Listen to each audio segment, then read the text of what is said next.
행정사 1차 시험 보고 오신 수험생 여러분들 모두 고생 많았습니다.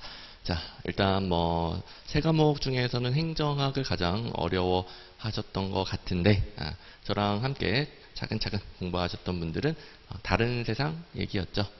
근데 이제 아무래도 해설 강의를 보신다라는 것은 이번에 행정학에서 많이 어렵게 느껴지고, 실제로도 점수가 많이 안 나오고, 그래서 앞으로 행정학을 어떻게 더 쉽게 공부하면서 문제가 잘 풀리도록, 그리고 행정학에 너무나 또 많은 시간을 투자해서 문제 잘 풀린다 이러면 또 의미가 없죠.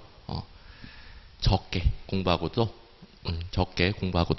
더 확실하게 60점이 넘게끔, 확실하게라는 것은 7, 80점 가볍게 나오게끔, 이게 이제 중요한 겁니다.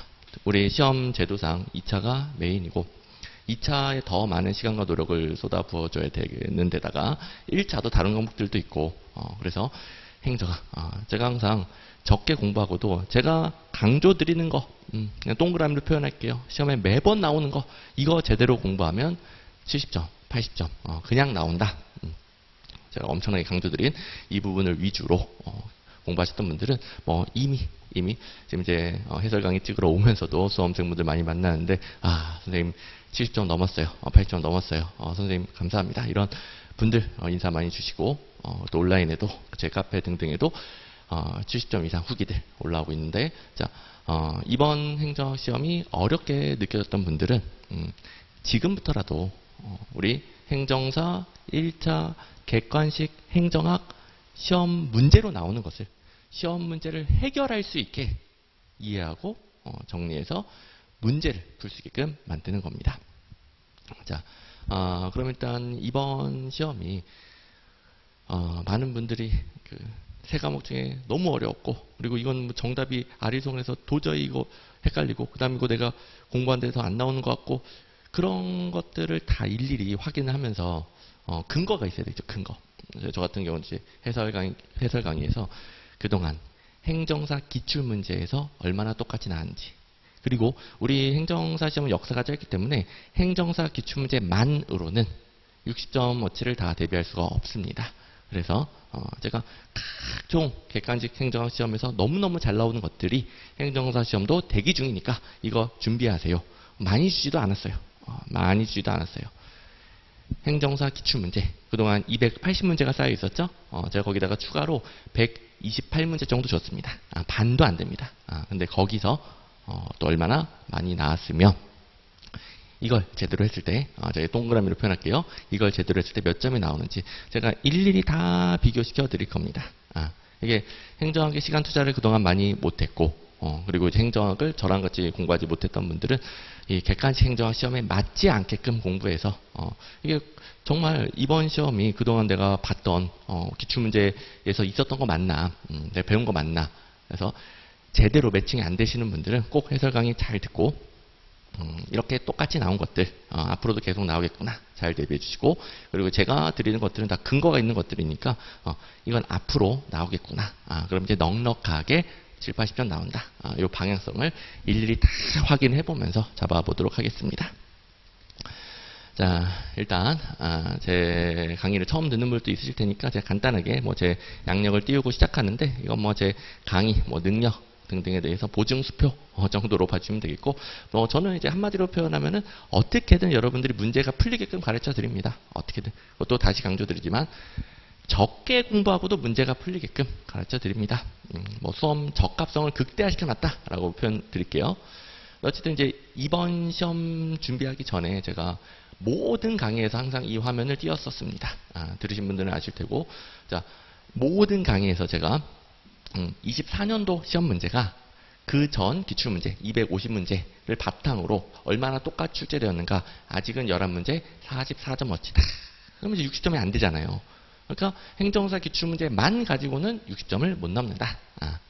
그렇다고 이제 공무원 쪽, 보통 이제 객관식 행정학에서 가장 역사가 오래되고 좀 다듬어진 시험이죠.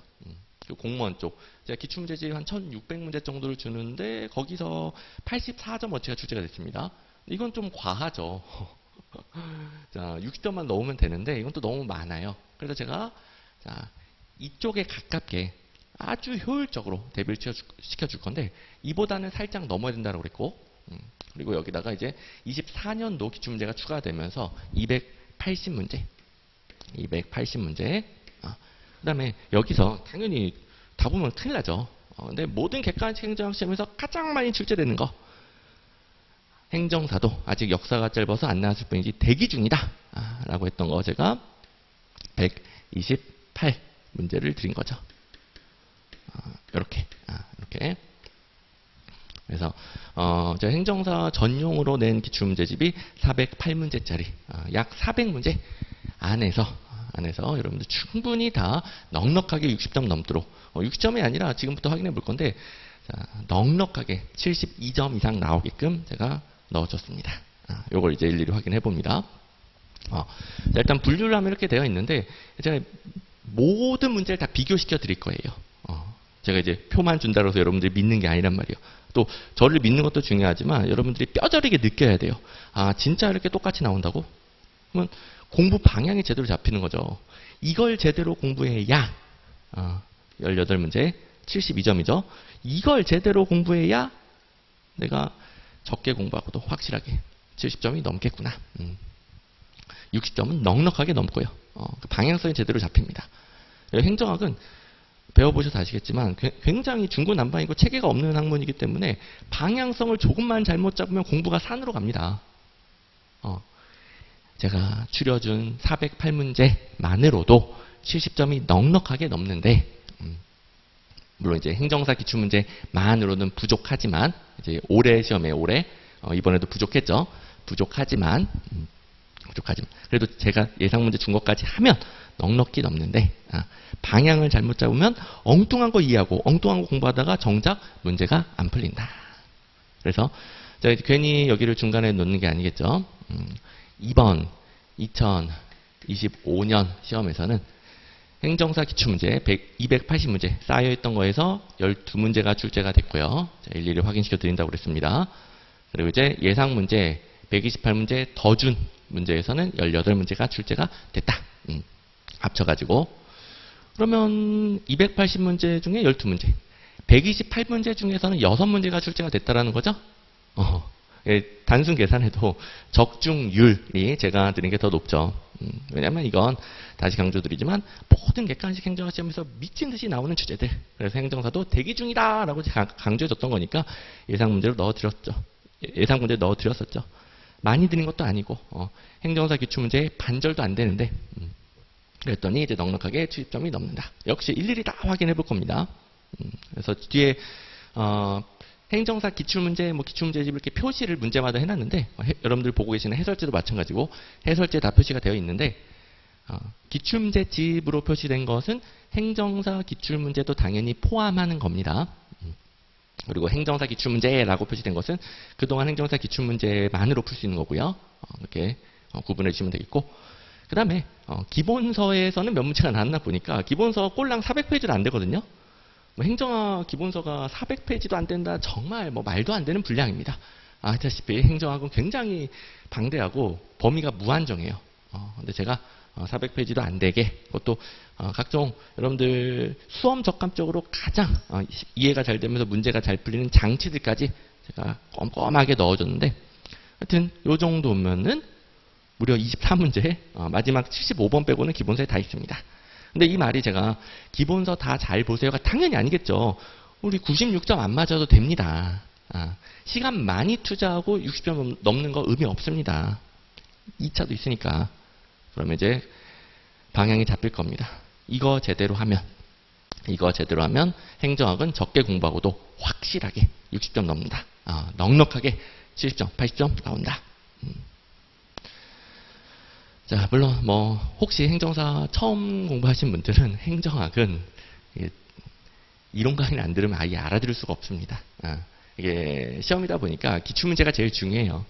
제일 중요한 건 행정사 기출문제고 제가 추가로 주는 예상문제 또 각종 객관식 행정학 시험에서 기출됐던 것 중에 가장 중요한 문제들이에요. 그래서 이게 중요한데 행정학은 처음에는 기출문제를 스스로 읽을 수가 없어요. 아예 그냥 딴 세상 얘기예요. 용어도 낯설고 너무 생소한 과목이기 때문에 그래서 어쩔 수 없이 처음에는 이론 강의를 듣지만 이론 강의 들을 때부터 제가 계속 행정사 기출문제를 기본서에도 넣어줬고, 기본서에도 계속 기출문제 확인하고, 그리고 뭐 그 다음 심화 강의에서는 기출문제 집에서 중요한 문제 계속 같이 보고요. 자, 이론 강의 2번 진행되는데 둘 다 기출문제 어마어마하게 봅니다. 그리고 단원별 기출문제집, 진도별 문제풀이에 집중하는 강의에서 당연히 408문제 전부 다 가장 자세하게 공부를 하죠. 그래서 뭐 이론 강의는 2단계가 있는데 뭐 시간이 되시면 둘 다 듣는 게 당연히 편하겠죠. 더 쉽게 가겠죠. 근데 둘 중에 하나만 들어도 기출문제집 집중하는 진도별 문제풀이는 어느 정도는 따라올 수 있습니다. 하나만 들어도 둘 다 듣는 게 제일 쉽겠지만 어쨌든 이론 강의 어쩔 수 없이 듣고 그 다음에 이제 기출문제집에 집중하면은 넉넉하게 점수가 나온다. 물론 이제 여러분들 뭐 이해가 필요한 부분은 기본서에 다 설명이 되어 있고 가이드라인 기본서에서 각종 장치들로 잡아주고 맨 처음 배울 때는 어쩔 수 없이 기본서 필요하고 하긴 하지만 기본서 이거 다 맞추기에 꼼꼼히 보세요 아니고요. 그냥 가운데 기출문제 중심으로 공부하다가 필요한 부분 찾아본다. 필요한 부분. 그리고 이제 마무리로 이제 모의고사 주는 거에서 당연히 여기서 변형 문제 대부분 여기서 변형 문제 드리죠. 그런 것도 또 연습을 하고요. 이렇게 합격을 만들어 가시면 됩니다. 자, 모든 커리큘럼 다 따라가기 힘들단 말이에요. 근데 제가 강조드린 게 뭔지 알겠죠? 이 중심을 제대로 잡고 제가 어쩔 수 없이 들어야 된다. 그리고 이게 중심이다. 했던 거 잘 듣고 시간과 여력이 되는 만큼 다른 과목 공부 실력만큼 공부 계획을 조절하시면 되는 겁니다. 자, 처음 시작하셨거나 이번에 좀 아쉬웠던 분들은 내년에는 바로 합격을 하셔야죠. 그리고 뭐 시험 난이도에 매번 바뀌니까 올해는 다른 과목이 쉬웠지만 내년에 갑자기 또 다른 과목 어렵게 나오고 근데 이제 행정학 이렇게 효율적으로 수험 적합적으로 공부를 해놨더니 행정학에서 점수 넉넉하게 나와서 다른 과목 B끝에도 합격하고 이렇게 되게끔 제가 만들어 드릴 겁니다. 자, 아무튼 출제 영역이야 뭐 행정학 총론이 행정사는 가장 많이 나온다라고 제가 강조를 드렸죠. 근데 이제 객관식 행정학 시험이 역사가 짧은 시험들은 점점 공무원화 되어 갑니다. 제가 이제 강의한 지가 10년이 넘었는데 그동안 수도 없이 많은 그러니까 하여간 객관식 행정학 시험 문제는 모든 문제를 다 빠삭하게 분석하고 있단 말이에요. 정말 모든 문제. 또 모든 시험. 근데 시험 역사가 짧은 경우에는 점점 공무원 시험화되고 행정사도 올해가 일시적인 건지 경향성인지는 확실하진 않겠지만 그래도 행정학 총론이 올해는 조금 줄었습니다.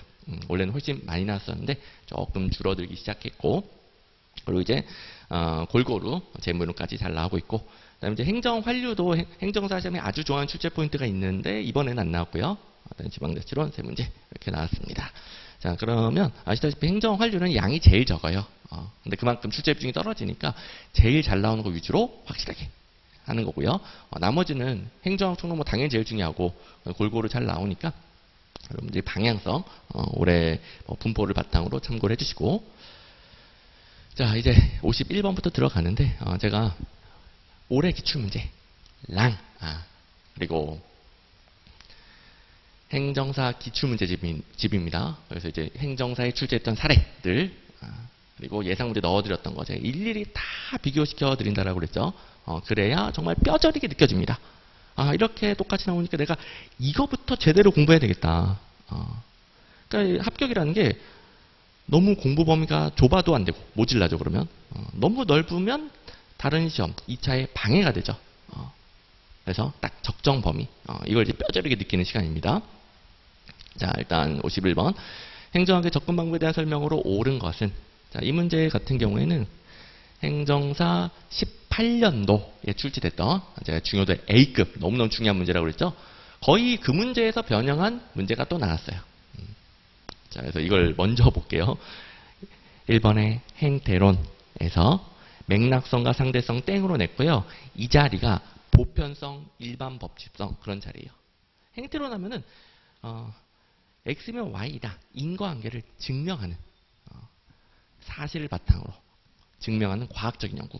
그럼 이제 사실을 바탕으로 증명한 거니까 그 인과관계는 보편적으로 적용된다. 일반 법칙이다. 그래서 일반 법칙성을 강조하죠. 그래서 맥락성, 상대성 땡이고 2번 체제론에서는 전체성보다 구성 부분 사이의 일방적 선형적 인과관계. 전체성을 강조하죠. 전체성. 3번 보니까 사회학적 신제도주의는 제도가 국가나 조직의 경계를 넘어 유사한 형태로 수렴된다. 유사한 형태로 수렴. 이 문장은 사회학적 신제도주의. 이 문제에서는 옳은 거. 자, 1, 2, 3번 비교를 해보세요. 1번. 신제도주의 접근이 검증된 이론의 일반 법칙성 뭐라고요? 행태론이라고 행태론. 2번. 체제론은 전체성보다 부분 중요성 강조 아니고요. 전체성 강조한다고요. 3번. 국가나 조직의 경계를 넘어 제도가 서로 닮아가는 거, 유사해지는 거. 닮아가는 거, 유사해지는 거. 요 정도 표현만 바꿨을 뿐 사회학적 신제도주의. 이렇게 기존 문제에서 얼마나 똑같이 출제되는지를 느껴봐야 돼요. 그래야 방향이 엉뚱한 데로 가지 않습니다. 또 행정학 자체는 어렵단 말이에요. 그런데 시험 문제 나온 것에 집중해서 이 부분을 집중적으로 이해하면 또 할만해요. 우리가 너무 많은 걸 하다 보면 반복할 수가 없어서 계속 어려운 거죠. 근데 매번 나오는 것을 속된 말로 조져요. 반복을 해요. 반복하면 어려워도 익숙해져요. 뭐 저만큼 쉬운 예시로 쉽게 설명해 주는 사람도 없고, 그리고 이제 해설지 보시면 알겠지만 암기용 해설 따로 있죠. 이 부분에 취소선들이 찍찍 그어진 암기용 해설 따로 있어요. 기출문제집도 마찬가지고, 암기용 해설은 행정학, 객관식 행정학 시험 문제 패턴상 어느 부분을 틀리게 바꿔내는가, 그게 제일 중요하잖아요. 그 부분 어디가 틀렸다, 취소선 그어주고 어떻게 고쳐야 옳게 고치는 것이다. 요걸 그냥 한눈에 바로 확인할 수 있게끔, 뭐 거의 객관식 행정학 시험 문제 해결을 위해 필요한 것들을 숟가락으로 퍼서 떠먹여주는 그런 해설입니다. 당연히 이것만으로 이해가 안 될 수 있기 때문에 자세한 이해용 해설도 따로 있고요. 제 해설지 보시면은 암기용 해설, 이해용 해설 되어 있듯이 기출문제집도 마찬가지.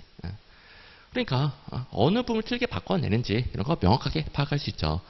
심지어 2번 선지는 완전히 똑같이 나오고 1번, 3번은 뭐 3번 같은 경우에는 옳은 선지를 틀린 선지로, 1번은 틀린 부분을 옳게 바꾸고 옳았던 부분을 틀리게 바꾸고 이렇게 계속 재탕 내는 것을 정확하게 파악할 수 있습니다.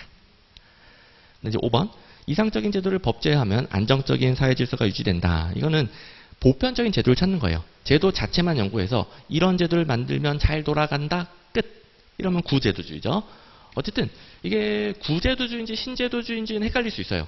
그런데 행태로는 인간의 행동을 연구한단 말이에요. 제도주의는 제도를 연구한단 말이에요. 구든 신이든 헷갈리는 거 상관없이 행태로는 땡. 이건 무조건 풀 수 있어야 되겠죠.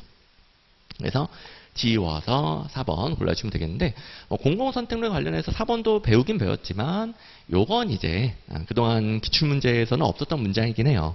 내용은 다 아는 거지만 그래도 1, 2, 3, 5번 지워서 풀면 된다. 그럼 이제 4번은 무슨 의미이냐? 합리적 선택 이론은 말 그대로 이기적인 개인이 합리적인 선택을 한다라는 걸 연구하는 이론이에요. 뭐 그게 답니다. 합리적 선택 이론. 거기다가 제도의 역할을 접목한 이론이 뭡니까? 합리적 선택에다가 제도, 신제도주의. 그리고 제가 합리적 선택, 신제도주의랑 공공선택론은 구분 안 한다라고 그랬죠. 엄밀히는 구분되겠지만 지금은 똑같은 이론입니다. 똑같은 이론. 제가 강조드렸듯이 합리적 선택 신제도주의는 공공부문에 적용하니까 공공선택 이론이 됐습니다. 끝. 그리고 이건 중요하니까 살짝 복습을 해보시면, 합리적 선택 신제도주의에서는 제도에 대해서 개인의 합리적 선택이 균형을 이룬 결과라고 봅니다. 그건 의미를 설명하면 오래 걸리니까 생각하겠지만 개인의 합리적 선택이 균형을 이룬 결과를 제도로 본다. 이렇게 공공선택 이론은 개인의 선택이 어떻게 하면 공적인 사회의 공공선택으로 연결되도록 만들 것인가, 이걸 연구하는 학문이죠. 그래서 공공선택론. 4번 역시 또 뭐 무난하게 고를 수 있을 것이고, 자, 3문제는 일일이 비교를 해봤는데, 두 번째, 행태론 접근 방법에서 옳은 것 중에 일반 법칙성이 행정사에 있었습니다. 심지어 재작년 문제, 얼마 안 된 문제에 행태론 하면은 일반 법칙성. 이 자리에 일반 법칙성. 뭐 여러 문제로 연습할 수 있는 부분이고, 물론 이제 여기서 좀 여러분들이 어려워하는 게 행정사 시험은 특히 앞부분에 행정 이론들 섞어가지고 5개 선지 구성하는 문제가 잘 나와요. 엄청 잘 나오는데 그게 여러 선지가 섞여 있다 보니까, 여러 이론이 섞여 있다 보니까 이론별로 말이 다 다르게 헷갈리는 거예요. 처음엔 그게 힘들죠. 그래서 제가 처음에는 기출문제를 다 쪼개가지고 실제로 문제집을 찢어버리는 건 아니겠지만 제가 일일이 다 쪼개가지고 얘랑 같은 내용이니까 같이 보셔야 됩니다. 이렇게 배우고 그게 익숙해지면은 통으로 배우죠. 그래서 여러분들이 아주 쉽게 따라올 수 있게끔 커리큘럼이 과학적으로 굉장히 스마트하게 설계되어 있습니다. 자, 아무튼 이제 초반부니까 이런 설명 좀 드리고 그동안 이제 행정학에 대해서 좀 너무 힘들게 공부하시고 점수가 안 나오셨던 분들을 제가 방향성을 잡아드리기 때문에 초반만 좀 이런 설명 드리고 이제 점점점 문제풀이에 집중할 겁니다. 자, 그리고 이 문제에서는 행태론 종합학문적 접근이다 뭐 이런 표현 보이고 종합학문적 접근, 이거는 행정학을 해석하는 방식 중에 하나가 행태론이잖아요. 그런데 종합학문적 접근을 보는 이론도 있다. 이거 다음 문제로 연결이 되죠. 미리 봐두고요. 자, 그 다음에 다음 문제로 가기 전에 같이 연결되는 게 있어서 1번, 2번 다 이 문제는 제가 예상 문제로 줬던 문제 중에 하나인데 2번을 보시면 함적 선택 신제도주의 계열에는 거래비용 경제학 공공선택 이론 어찌어찌고 그래서 함적 선택 신제도주의는 공공선택론과 동의어다. 이것도 이제 강의에도 배우지만 항상 기출문제에서 확인을 했었고, 그리고 4번에 보시면 역사적 신제도주의가 경로 의존적인 제도를 강조합니다. 물론 이제 뒷부분은 틀린 선지인데 역사적 신제도주의가 제도의 경로 의존성 강조한다. 이건 뭐 모든 강의에서 자세히 배우고 굉장히 중요한 내용이라고 그랬죠. 제도의 경로 의존성. 자, 이걸 제가 미리 설명드린 이유 52번 보니까 행정학의 성격인데 일정한 경로를 따라 움직이는 경로 의존성, 이건 역사적 신제도주의가 강조하는 제도의 경로 의존성이다. 제도. 이걸 이해하고 있으면 바로 푸는 거죠. 기출문제집에도 있고 여러 문장이 있어요. 여러 문장. 그리고 좀 전에 봤던 문제에서 뭐 행태론처럼 종합학문성을 강조하는 이론도 있고요. 실제로 행정학은 여러 학문들이 짬뽕돼 있잖아요. 그래서 우리가 배우기 힘든 거 아닙니까? 중구난방이고 그게 종합학문성이에요. 여러분들이 행정학을 어려워하는 그 이유. 거기다가 이제 행정학의 성격 가면 포인트 5번에서 과학성과 기술성을 나눠서 배웠죠? 과학성은 뭡니까? 아이고 배가 고파요. 너 배가 고픈 이유는 밥을 안 먹어서 그래. 이렇게 사회현상에 대해서 원인을 증명합니다. 사회현상의 원인을 증명하는 게 과학성. 그래서 배가 고픈 이유를 설명한다. 그런데 1번 기술성. 이건 행정 문제에 대한 처방과 실천. 이건 뭐죠? 배가 고프면 밥을 줘라. 밥을 줘라. 배고픔을 해결해줘라. 자, 사회 문제를 더 나은 상태로 해결하기 위한 처방과 실천이죠. 그게 기술성. 또 이게 어디로 연결됩니까? 행태론이 과학성을 강조하잖아요. 행태론이. 후기 행태론이 기술성을 강조하죠. 후기 행태론이. 자, 행태론은 사회현상의 원인을 증명하는 과학성을 철저하게 추구했어요. 그래서 2번 행정현상의 인과관계 지식화 강조했어요. 그런데 1960년대가 되면서 미국의 심각한 사회 문제가 대두되죠. 이 심각한 사회 문제의 원인만 증명하고 있는 거예요. 아니 배가 고프면 밥을 줘야지. 원인 증명해서 뭐더냐. 사회 문제를 해결해야 된다. 그러면서 후기 행태론 그리고 신행정학도 마찬가지. 신행정학, 행정사 시험에 잘 나옵니다. 이쪽이 기술성을 추구하게 됩니다. 자, 그래서 뭐 기출문제에 이미 행정사에 이렇게 과학성이다, 기술성이다, 여기는 다 틀린 부분이에요. 여기도 이제 틀린 부분. 지금 이제 중요하지 않으니까 과학성, 기술성이다. 여기 종합학문적성도 또 있고요. 이런 내용들이 이미 많이 출제되어 있습니다. 그래서 뭐 경로 의존성이 갑자기 여기 왜 나왔지? 땡 하신 분들도 있겠지만 뭐 1, 2, 4번 그리고 뭐 행정학 배우다 보면은 공무원의 전문 직업으로서 어떤 걸 추구해야 되는가 이런 거 배우잖아요. 자연스럽게 3번까지 익숙해지니까 5번이 제일 이상하다 이렇게 푸는 문제. 자, 지금 제가 51, 52는 행정사 기출문제 연두색으로 달아놨죠. 이런 것들은 제가 근거 다 보여드렸죠. 행정사 기출에서 다 똑같이 출제가 된 것들이에요. 뭐 완전 똑같은 것도 있고 행정사 기출을 바탕으로 풀 수 있는 문제들도 있고 이렇게 연두색 그리고 해설지에도 다 표시되어 있을 것이고 근데 이제 53번은 처음으로 기본서라고 달려있는 또 해설지에도 기본서라고 앞부분에 달려있는 그런 문제가 등장을 했습니다. 이거는 행정사 기출문제랑 기출문제집에 넣어준 기출문제 제가 그냥 기출문제라고 하면은 기출문제집 행정사용 기출문제집에 넣어놓은 408문제. 이렇게 우리끼리 약속을 합시다. 기출문제라고 하면은 400문제 정도. 그리고 행정사 기출문제라고 하면은 행정사 280문제. 어쨌든 이제 기출문제집의 문제는 똑같은 건 없어요. 그런데 이거 뭐 너무 기본이라 강의에서 다 배우고 기본서에 당연히 들어가 있고, 게다가 체계분열 기한이 굉장히 중요하단 말이에요. 모의고사로도 다 연습을 시켰던 거. 그래서 이 문제는 시장성 테스트, 뭐 저에게 배우신 분들도 선생님한테 시장성 테스트 제대로 안 배웠는데, 맞죠? 저는 이제 안 가르쳐준 건 안 가르쳐줬다고 정확히 말씀드립니다. 제가 가르쳐준 거 그대로 나온 것도 그대로 나왔다고 말씀드리고, 저는 안 가르쳐줬어요, 안 가르쳐줬다고 정확하게 말씀드려요. 저는 뭐 속이고 그런 거 없어요. 제 강의 처음 듣는 분들도 제 성향 아시겠죠? 무조건 다 근거를 보여드립니다. 말로만 안 해요. 안 가르쳐줬는데 책임운영 기간은 어마어마하게 자세히 배우잖아요. 공기업도 마찬가지고. 그러면 정부가 공공서비스 제공에 대해서 하더라도 시장성이 강할수록, 시장성이 약할수록, 강할수록 약할수록, 그러면 책임운영 기간과 공기업 이해하고 있으면 그냥 푸는 거구나. 아시다시피 책임운영 기간은 공공성이 높아서 민영화시키기 어려울 때, 그리고 법인화가 뭐죠? 공기업, 법인화시키기 어려울 때 쓰는 거예요. 책임운영 기간은 공공성이 높아서 시장성과 반대되는 거죠. 책임운영 기간은 정부가 수행할 때 시장성이 약하면, 공공성이 강하면 쓰는 겁니다. 그리고 시장성이 강해지면 법이나 공기업을 쓰는 거고요. 거기서 시장성이 더 강해지면 민영화시키는 거죠. 이렇게 순서 다 배웠었죠. 아주 쉽게 풀 수 있는 문제. 다른 건 해설도 안 합니다. 공부 안 하셔도 됩니다. 시장성 테스트 자체 공부 안 하셔도 돼요. 또 이미 이해가 됐죠. 정부가 업무 수행하는 방식, 공공서비스를 공급하는 방식에서 신공공 관련에 따른 시장의 원리를 적용을 할 것인가 말 것인가, 그리고 하면 얼만큼 할 것인가. 시장성이 강할수록 일반적으로 정부가 해오던 방식, 시장성이 약할수록 공공성이 높을수록 정부가 해오던 방식, 또 시장성이 강해지면서 책임운영기관, 법이나 공기업, 또 민영화. 이쪽은 또 공공성이 약해지겠죠. 이거 기본입니다. 기본이니까 우리 항상 이렇게 책임운영기관에 대해서 신공관리론의 원리를 도입하는 거긴 한데, 공공성이 너무 강해서 민영화시키기는 어려운 분야에 책임운영기관을 쓰고요. 이거는 정부가 직접 하긴 해요.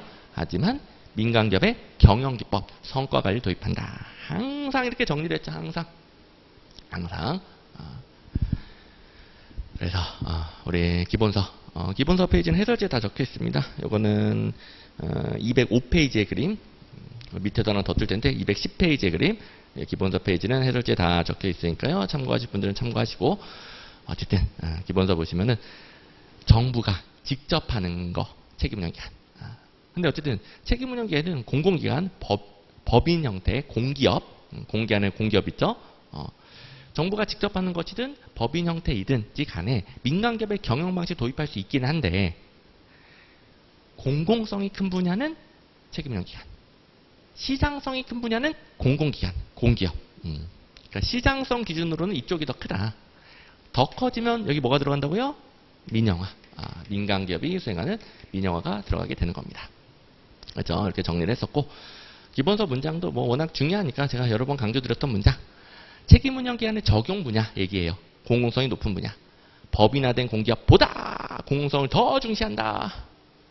책임운영기관은 공기업의 일반적인 형태인 법인화된 공기업보다 공공성을 더 중시하는 기관이다.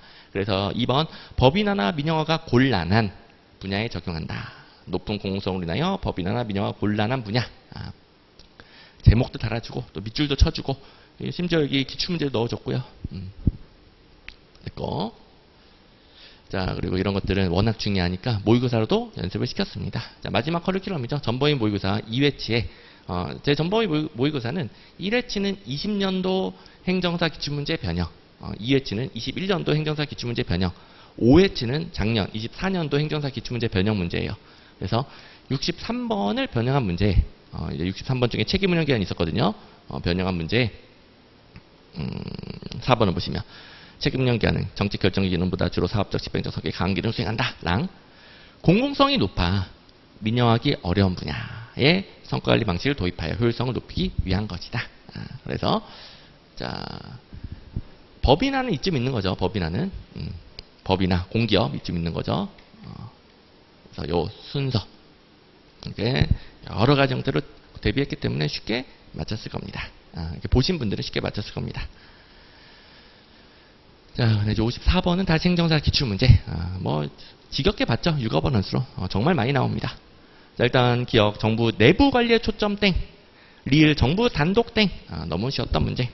기계적으로 풀 수 있는 문제. 왜냐하면 육어버넌스로는 정부 혼자 해결하기 어려운 문제를 민간 부분과 함께 협력해서 해결한다. 그래서 정부 내부 관리보다는 민간 부분, 외부와의 관계를 강조하고요. 정부 단독 국정관리 능력 강조가 아니라 민간과 협력하는 것을 강조하고요. 협력 우리의 니은의 수평적 네트워크 필요합니다. 그리고 협력 과정에서 정부는 방향 잡기만 잘해주면 돼요. 자, 이것도 오해하시면 안 되죠. 정부 역할은 신공관리론하고 육어버넌스론 똑같습니다. 자, 신공관리론, 육어버넌스론 차이점 어마어마하게 많죠. 근데 정부 역할 방향 잡기인 건 똑같죠. 헷갈리시면 큰일 난다고 그랬고, 그래서 쉽게 풀었을 겁니다. 뭐 미음은 참고만 하시면 되겠고, 20세기 말이니까 1990년대죠. 신공관리론이 1980년대, 육어버넌스는 1990년대 그 다음에 나왔죠. 또 몰라도 풀 수 있고. 자, 역시 기출문제 확인. 역시 행정사. 재작년에도 육어버넌스는 정부 내부의 관리보다는 외부 주체와의 관계를 강조한다. 이렇게 옳게 옳은 거 정답으로 나왔던 선지도 있고요. 자, 그리고 역시 행정사 기출문제에서 이제 공공선택론을 물어보는 문제였는데 5번을 보시면 공공서비스 전달 및 공공문제 해결 과정에서 정부와 민간 부분 간의 협력적 네트워크를 적극적으로 활용하는 건 유거버넌스론. 그래서 이 문제에서 5번 땡으로 나왔던 거고 유거버넌스론 해설에 적혀 있겠죠. 거버넌스론 해설에 적혀 있겠죠. 이런 식으로 뭐 다른 기출문제에서도 땡으로 나오는 선지 가지고도 연습할 수 있겠고요. 자, 그리고 이제 하필이면 또 이 문제를 띄운 이유가 공공선택론이 또 그 다음 문제죠. 옳은 거 2번인데 공공서비스의 효율적 공급을 위해 공공부문의 시장 경제화를 추구하며 정치행정 현상에 대해 경제학적 분석 도구를 적용하여 설명한다. 경제학적 분석 도구. 이렇게 공공선택론 하면은 시장의 원리를 공공부문에 적용해요. 아까 뭐 함적 선택, 개인의 이기적인 선택이 어떻게 공공선택 제도로 만들어지는가 연구해요. 경제학적 분석 도구 활용해요. 뭐 미친 듯이 중요하죠. 제가 엄청나게 강조드렸고 또 나왔네요. 또 나왔습니다. 55번 기본가정 및 특징을 옳지 않은 것을 방법론적 개체주의 자 이런 건 설명 안 합니다. 경제학의 기본적인 도구 그리고 합리적 이기주의 합리적 인간관 다 개인이 이기적인 합리적 선택을 한다. 그리고 선생님 근데 집합적 결정을 중시하는 건 개인하고 좀 안 맞는 거 아닌가요? 자 3, 4번은 제가 공공선택론 합리적 선택 신제도주의는 개인의 합리적인 선택이 어떻게 하면 공적인 선택으로 바뀔 것인가 혹은 뭐 제도로 바뀔 것인가 이걸 연구한다고 그랬잖아요. 그래서 집합적인 뭐 공익 중시한다 그런 게 아니고 개개인들은 다 자기익을 중시하여 사익을 추구해요. 근데 그게 어떻게 집합적 결정 공공 선택으로 연결될 것인가 어떻게 제도로 연결될 것인가 같은 말 같은 말.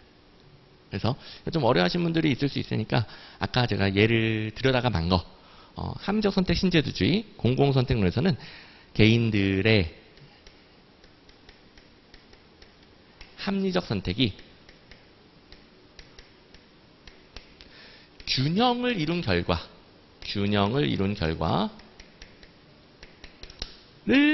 제도로 본다. 제도로 본다. 이게 무슨 말이죠? 공유제의 비극을 생각하면 된다고 했죠. 이건 이제 재작년에 행정사 기출문제에 나온 겁니다.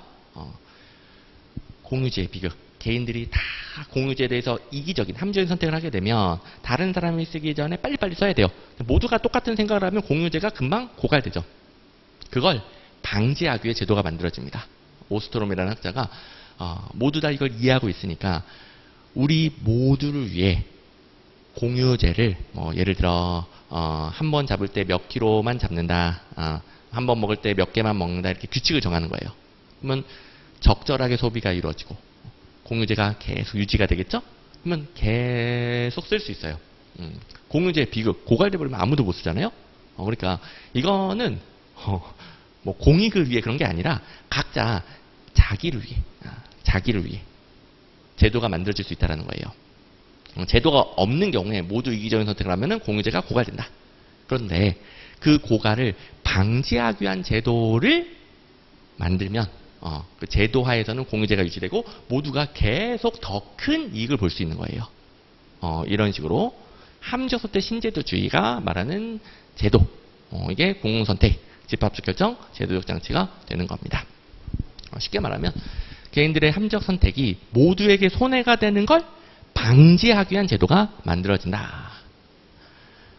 뭐 쉬우니까 이제는 쉬우니까 이해됐을 것이고, 그 다음에 5번은 공공선택론에서 정말 미친 듯이 나오는 패턴입니다. 자, 공공선택론 하면 관할권의 중첩, 그리고 분권화된 다양한 조직, 이 두 가지 대표적인 처방이라고 그랬죠? 단일 조직이 아니라 분권화된 장치. 그리고 이건 이해도 되죠. 공공선택론 하면은 수요자, 자, 시장의 원리예요. 시장의 다양한 수요자, 정부도 공공서비스의 수요자가 원하는 걸 해줘야 된다. 수요자들이 원하는 게 얼마나 다양한데 하나의 단일 조직으로 그 다양한 요구를 대응할 수가 없는 거죠. 그래서 다양한 조직, 그리고 각각의 수요자의 요구에 빨리빨리 대응하라고 분권화 시켜준다. 우리 정말 공공선택은 너무너무 중요하니까 이거는 단순히 뭐 키워드 외우는 수준이 아니라 정말 자세하게 이해를 해봤었죠. 자, 그래서 항상 공공선택을 하면은 경쟁의 원리, 수요자 중심 원리에서 대표적인 처방, 관할권의 중첩과 분권화된 다양한 조직 구조. 그래서 여기 반대말로 바꾸기 딱 좋죠. 이번에는 여기가 나왔네요. 제일 덜 중요하다고 하얀색으로 하긴 했지만 셋 다 잘 나온다고 그랬습니다. 다양한 조직 구조가 필요합니다. 자, 그리고 행정사 기출에서는 완전 직접적인 건 없었어요. 하지만 제가 워낙 중요하니까 당연히 다른 시험을 넣어줬겠죠. 일단 비시장적 의사결정, 공공부문이라는 소리죠. 공공부문의 의사결정, 그러니까 공적인 선택에 대해서 경제학으로 연구한다. 개인은 합리적이고 이기적인 존재이다. 그리고 개인의 행동을 기본적 분석 단위로 한다는 게 방법론적 개체주의죠. 방법론적 개체주의. 그리고 나머지는 보너스로 보시면 시장을 강조하니까 시장 역할 중시, 시장 경제화 처방, 그리고 전통적인 관료제. 이게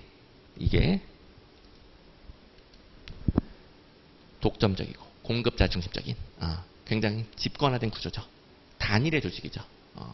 그 전까지 대의 민주주의에 기반해서 전통적 관료제는 국민의 대표가 결정을 내리면 관료제가 능률적으로 집행하겠다. 딱 단일 조직. 정부 하나밖에 없고요. 공급자 중심적이고요. 굉장히 집권적이고요. 이걸 공공선택론이 비판하잖아요. 이건 고객들의 다양한 요구에 대응하기 어렵다. 과거 국민이 승인해준 공약을 실현하고 있을 뿐 국민들의 요구 변화에 대응이 어려운 거죠. 뭐 끼케야 정치인들 몇 년에 한 번씩 바꾸고 이번엔 조금 빨리 바뀌긴 했지만 그래서 전통적 관료제는 시민의 요구에 민감하게 반응하지 못한다. 단일 조직 안 된다. 분권화된 다양한 조직 구조가 필요하다가 처방이 되는 거죠. 자, 그다음 이제 56번. 자, 이 문제는 어려운 분들이 꽤 있었던 것 같은데, 근데 이거는 프랜차이즈 면허죠, 면허. 제가 면허랑 아웃소싱 계약, 이 차이점을 정확하게 다 표로 만들어줬잖아요. 그러면 첫 번째 문장만 보면 민간 부분에 대한 일정한 구역 내 공공서비스를 제공할 수 있는 영업권을 부여한다. 이것만 보면 좀 헷갈릴 수 있겠지만 두 번째, 정부가 서비스 수준뿐만 아니라 요금 체계를 통제한다. 요금이 있나 보네. 요금이 있나 보네. 4번, 면허, 프랜차이즈 골라주시면 되겠죠. 아웃소싱 계약은 이용료, 요금 없잖아요. 정부가 공공서비스 공급 비용을 다 주고 민간기업은 소비자에게 요금 받지 않고 그래서 요금 얘기가 나오면 당연히 프랜차이즈죠. 면허. 그래서 쉬운 문제인데 이제 난이도 하라고 달아놨잖아요. 근데 이게 어렵다라는 것은 둘의 정확한 차이점을 그동안 공부를 안 한 거죠. 난이도 하 문제입니다. 근데 이제 또 이렇게 질문할 수 있긴 해요. 근데 정부가 요금을 통제한다라는 것은 요금 안 받는다는 말 아니까 이렇게 자의적으로 해석하면 안 돼요. 그리고 그 논리로 해석을 하면은 정부가 서비스 수준을 통제한다. 이 말은 서비스를 안 한단 말인가요? 자, 이렇게 둘 다 걸리는 거잖아요. 그죠? 요금 통제한다가 요금 안 한다면은 서비스 수준 통제한다는 서비스 안 한다는 말이 돼버리죠? 말이 안 되죠? 그죠? 그러니까 민간에게 맡기고 민간 요금을 받는데 정부가 민간이 제공하는 서비스 수준에 대해서 관리한다, 통제한다. 민간이 요금 받는데 너무 올라가지 않도록 관리한다, 통제한다. 그런 의미가 되겠죠? 됐죠? 자, 그래서 제가 이거는 아직은 행정사에 안 나왔으나 워낙 다른 시험이 잘 나오니까 예상 문제를 줬었고 여기에 뭐 기본서, 기출문제집, 요약서 전부 다 제가 이론표를 넣어주죠. 왜냐하면 객관식 행정 문제가 워낙 단순해요. 행정은 어렵지만 객관식 행정 문제는 단순해요. 바꾸면 땡 이런 거 나오는 거니까요. 혹은 4개 중에 하나 고른 거 나오는 거니까요. 그래서 여기다가 계약 면허, 면허가 프랜차이즈, 계약이 아웃소싱, 이거는 뭐 용어 다 배우는 거니까. 계약은 정부가 공공서비스 소요비용을 지불한다. 소비자에게 이용료, 요금부가 없다. 면허는 정부가 공공서비스 비용을 안 주고 면허권자들이 서로 경쟁하면서 요금, 이용료를 받아서 돈을 버는 방식이죠. 소비자에게 이용료, 요금 부과한다. 이 차이 뭐 중요하다고 그랬고요. 이 문제도 그 차이점 가지고 낸 거예요. 계약, 면허 둘 다 봤을 때, 자 제가 암기용에서 기출문제집에 다 있다고 그랬죠. 두 방식 모두 땡이에요.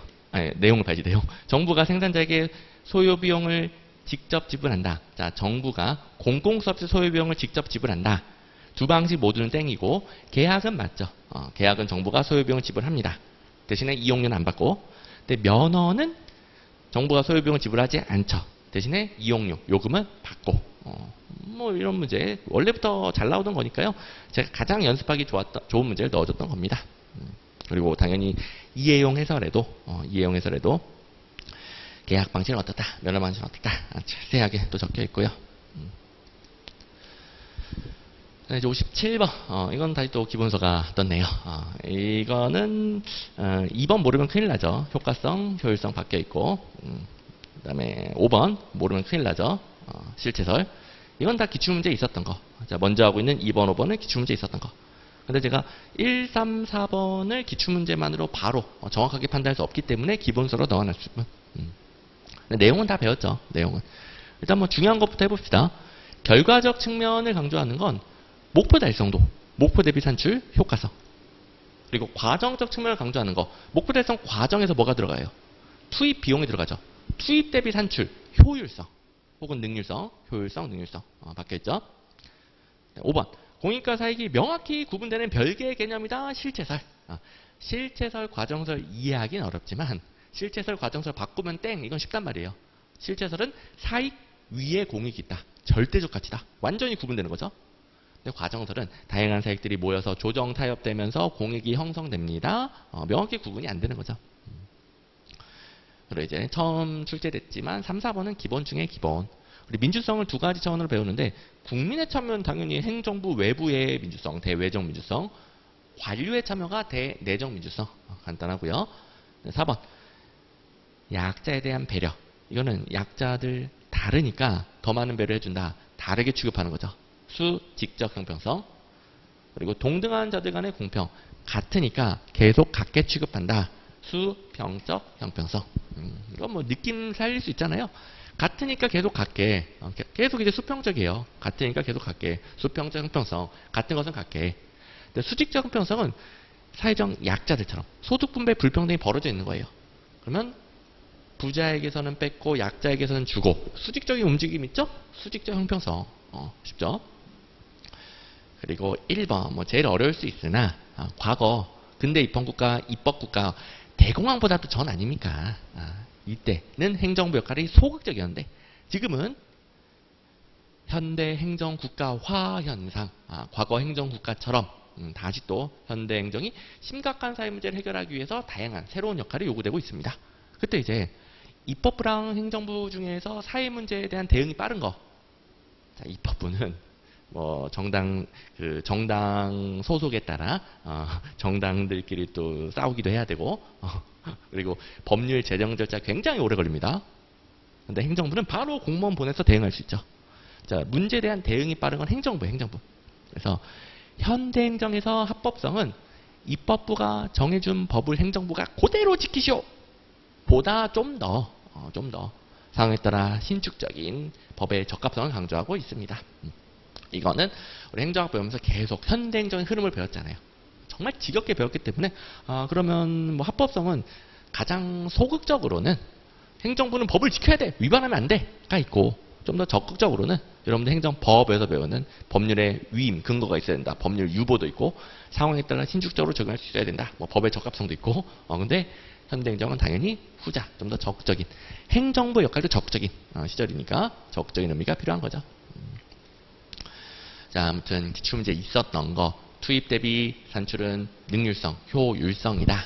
그리고 당연히 표, 기출문제집에 이렇게 문제 해결에 필요한 표들은 웬만하면 다 들어가 있어요. 뭐 기본서든 요약서는 다 있지만 기출문제집에 도 있어요. 제가 제일 합격에 중요한 교재는 기출문제집이라고 그랬잖아요. 당연히 넣어드렸겠죠. 이제 효율성은 투입 비용 고려하니까 과정적 차원이다.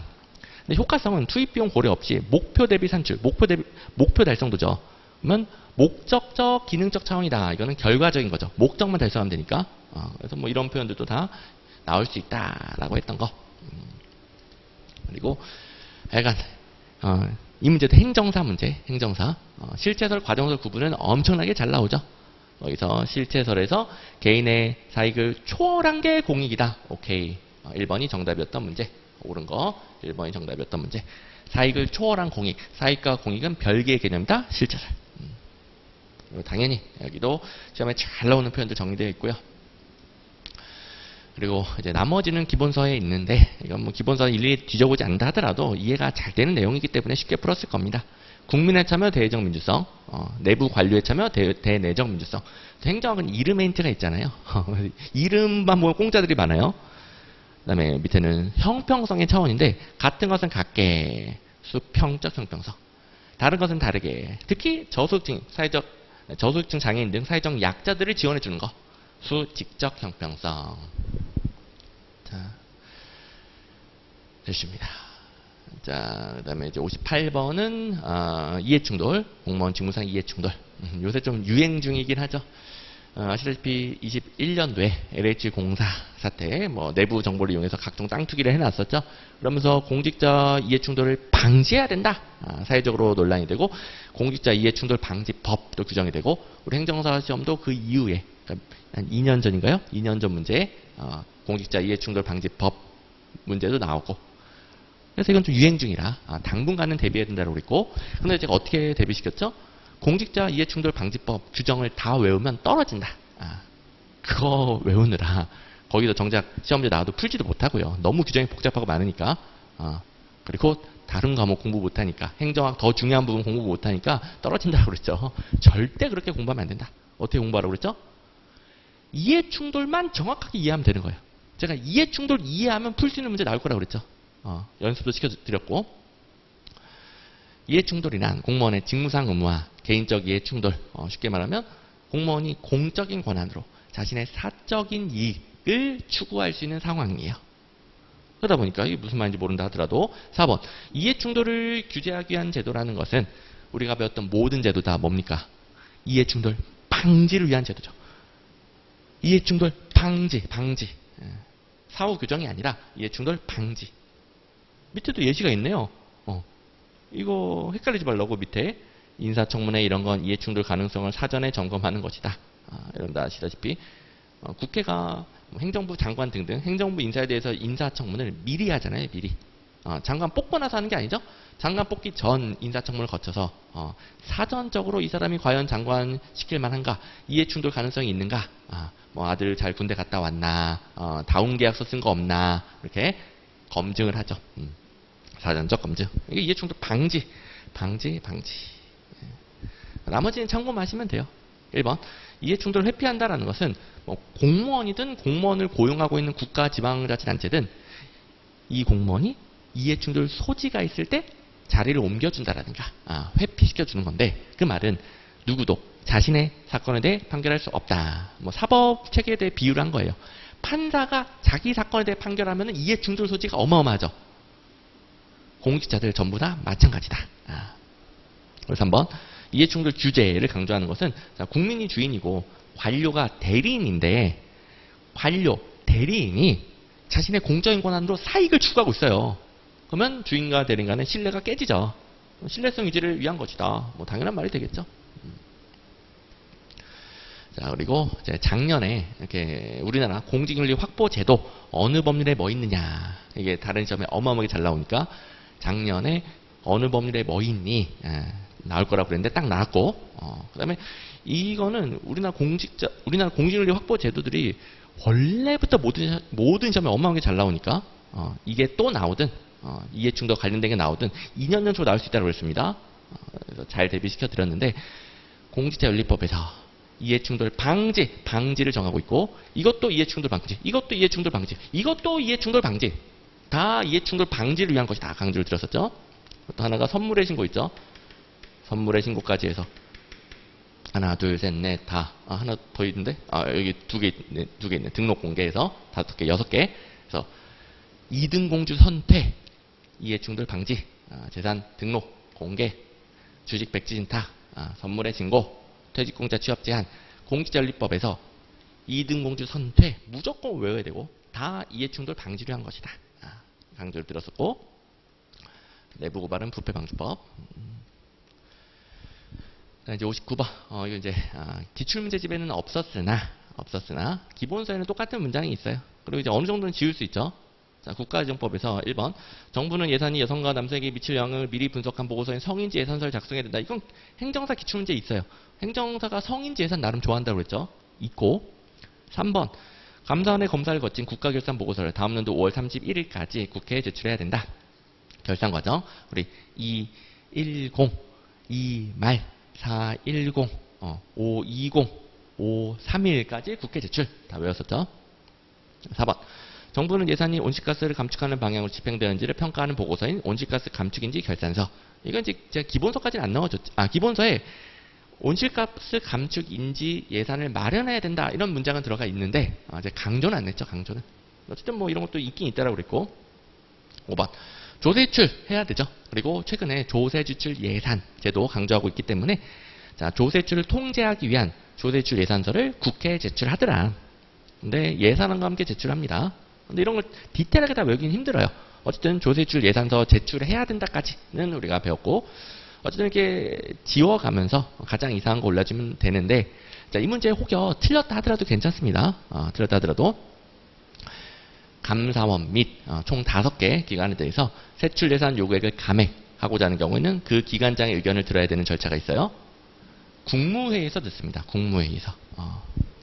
그래서 이거는 뭐 그래도 배웠던 것을 얼추 소거하다 보면은 정답률이 올라가긴 하겠지만 틀려서도 괜찮다. 일단 2번.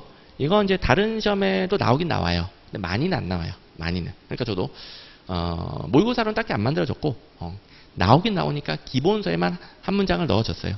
근데 이 기본서 모든 걸 다 뒤져가지고 다 샅샅이 공부하면 안 된다라고 그랬죠. 우리 24문제 96점 맞을 필요 없습니다. 그래서 이 문제 틀려도 된다. 어쨌든 뭐 강의니까 제가 확인만 시켜주는 거죠. 예산의 사정 과정에서 예산의 사정은 예산 요구서를 기획정부 장관에게 다 제출한 상태에서 국회, 법원, 헌법재판소, 중앙선거관리위원회 및 감사원의 세출 예산 요구액을 감액하는 경우에는 국무회의에서 해당 기관장 의견을 들어야 된다. 여기서 이제 보통 출제 포인트가 5개 외에 다른 걸 넣으면 땡이에요. 그런데 행정사는 해필이면 국무회의에서 들어야 되는데 다른 데서 듣는다 땡으로 됐죠. 저도 여기는 밑줄을 안 그어놨잖아요. 그만큼 다른 시험도 드물게 출제되는 내용이다. 드물게. 이런 것들은 틀릴 수 있다. 자, 뭐 틀릴 수 있다라고 한 문제가 아직까지 9문제 중에 한 문제는 안 해요. 한 문제. 우리 한 5문제 틀려도 80점이잖아요. 그쵸? 근데 틀려도 된다 싶은 게 한 문제밖에 없습니다. 아직까지. 네, 60번. 점중지. 기본 중에 기본인데 틀린 선지는 이게 뭐지 싶었던 문제긴 해요. 지어서 푸는 거죠. 1번. 인간의 능력 부족과 환경의 불확실성에 기초한 제한된 합리성. 합리 모형 외에 모든 모형은 제한된 합리성. 2번. 점증 모형의 굉장히 중요한 보수적인 결정. 전년도 예산 규모의 근거에 소폭의 변화만이 이뤄질 뿐이다. 보수적인 결정이 나타난다. 이거 정확하게 이해해야 된다고 그랬습니다. 이게 3번. 이해 당사자들의 협상과 적응 등 상호 조절 과정을 거치다 보니까, 자, 점중주의는 민주적으로 다양한 참여자들 간의 조정 타협을 거치는데, 그렇다고 계속 모든 사람들 조정 타협하면 다 늙어 죽겠죠. 그리고 확 바꾸면 기존의 이해관계자들 난리가 나겠죠. 들어놓고 난리가 납니다. 그러니까 민주적이면서도 현실적으로 어떻게 합의를 도출하는가. 그러면 기존 결정을 바탕으로 조금 수정해서 합의를 도출한다. 이게 민주적이면서도 현실적이라고 그랬죠. 그러다 보니까 보수적 결정이 나오고, 자, 민주적이고 현실적이긴 하지만 별로 안 바뀌니까 또 그게 단점이 되는 거고요. 그래서 점증주의에서 뭐 워낙 자세하게 배웠던 거. 4번은 단점. 사회적 불안정성이 높은 경우 예산 결정을 설명하기 힘들어요. 이건 자, 제가 다양한 사람들 간에 합의를 도출하는 원리라고 그랬죠. 사회가 안정적이어야 합의를 도출하죠. 서로 양극단에 치우쳐서 싸우고 불안정적이면 합의 도출이 어렵죠. 그래서 그 부분을 설명할 수가 없습니다. 그래서 점증주의 워낙 중요한 모형이라 워낙 자세히 배웠고, 이거는 빠삭하게 이해하면서 배웠기 때문에 1, 2, 3, 4번 지워서 5번 뭐니 이렇게 풀면 되겠는데, 자, 점증주의에서 어느 정도가 점증적인 변화냐, 소폭이냐, 그런 건 없어요. 그런 건 없어요. 그걸 어떻게 절대적으로 정합니까? 뭐 5% 미만.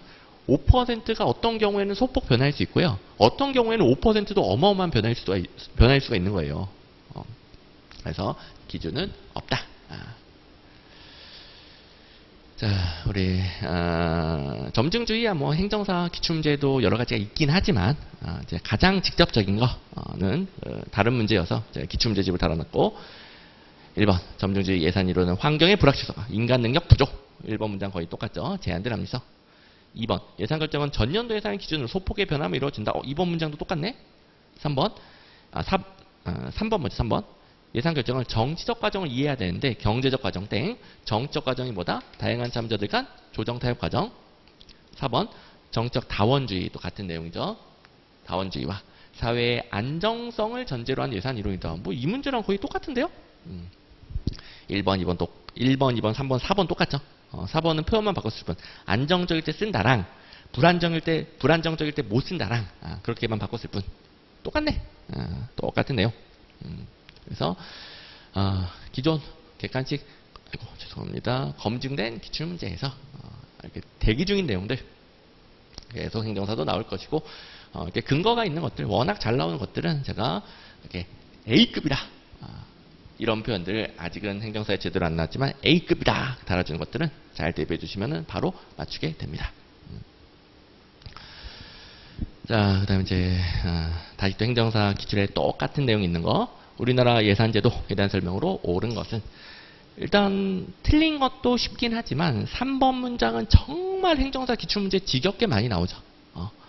옳은 거 3번. 국회는 정부가 제출한 기금운용 계획안의 주요 항목 지출 금액을 증액하고자 할 때는, 혹은 뭐 세비목을 설치하고자 할 때는 정부의 동의를 얻어야 된다. 워낙 지겹게 나오니까 행정사 뭐 이 문제뿐만 아니라 더 있어요. 거기서 3번 국회는 정부가 제출한 기금운용 계획안의 주요 항목 지출 금액을 증액하거나 새로운 과목 설치하는 경우에는 미리 정부의 동의를 얻어야 된다. 똑같죠. 뭐 증액, 세비목 설치 다 포함되고요. 옳은 거 이렇게 봤을 테니까, 이건 이제 너무 반가워서 좀 헷갈리는 거 나머지 선지에서 있었다 하더라도 3번 바로 골랐을 겁니다. 그래서 자, 너무 시험 범위가 좁아도 안 되겠지만 이렇게 시험 문제 해결에 필요한 것에 집중하지 않고 이것저것, 그러니까 본인 성향상 궁금한 마음에 이것저것 찾아볼 수도 있고, 혹은 불안한 마음에 너무 넓힐 수도 있고, 그러면 정작 이렇게 똑같이 나오는 거, 이걸 반복할 수가 없는 거예요. 문제를 더 못 풀어요. 그래서 제가 드리는 경계, 바운더리, 이걸 제대로 해야 이 부분을 고반복할 수 있고, 우리 시간과 에너지 판정도 있잖아요. 범위를 잘 잡아야 거기에 집중적으로 고반복할 수 있고, 그리고 3번 같은 거 기계적으로 푸는 겁니다. 제가 어떤 것들은 방금 전에 뭐 점증주의 이런 것들은 굉장히 자세하게 이해해야 된다라고 하고 해설 강의지만 어느 정도 이해와 관련된 부분 설명해 주지만, 이런 것들은 그냥 기계적으로 푸는 거라고 그랬잖아요. 우리나라 제도 그냥 암기하면 되는데, 당연히 이해하면서 구조를 파악하면서 암기하겠지만 기출문제의 똑같은 문장은 기계적으로 풀 수 있게끔 반복이 되어 있어요. 반복, 회독. 나머지도 기출문제 다 있죠.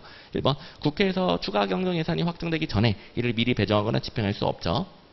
우리나라는 예산은 예산이에요. 예산이 법률이다 땡. 예산 법률주의 아니고 예산은 예산. 그리고 5번을 먼저 보시면, 그래서 법률하고 예산은 형식이 다르죠. 법률은 공포 절차가 필요해요. 근데 예산은 공포 절차가 필요가 없습니다. 그래서 예상과 법률의 차이 잘 나오고. 4번. 우리나라 제도잖아요. 우리나라에서 예산 불성립 시 대비장치는 준예산. 다 모든 내용 기출문제 있어요. 근데 일단은 너무 많이 띄우면 오래 걸리니까 핵심적인 것만 봤습니다. 자, 그다음에 62번은 이거는 제가 표시도 아무것도 안 했고요. 기본으로 달려있는 거 보니까 기출문제집에도 없고 중요도도 C로 되어 있네요. 참고하시면 됩니다. 참고.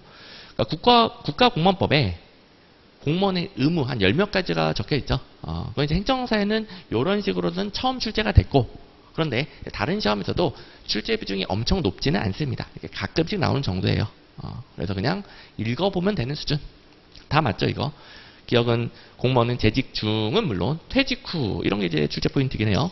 퇴직 후에도 직무상 알게 된 비밀을 엄수해야 됩니다. 니은 공무원은 직무상 관계가 있든 없든 뭐 이런 게 출제 포인트. 그 소속 상관에게 증여하거나 소속 공무원으로부터 증여를 받아서는 안 되고요. 디귿 공무원이 외국 정부로부터 영해나 증여를 받은 경우 대통령의 허가. 외국 정부로부터 영해 증여받으면 대통령의 허가. 뭐 대통령 대신 다른 거 넣으면 땡. 이런 게 출제 포인트.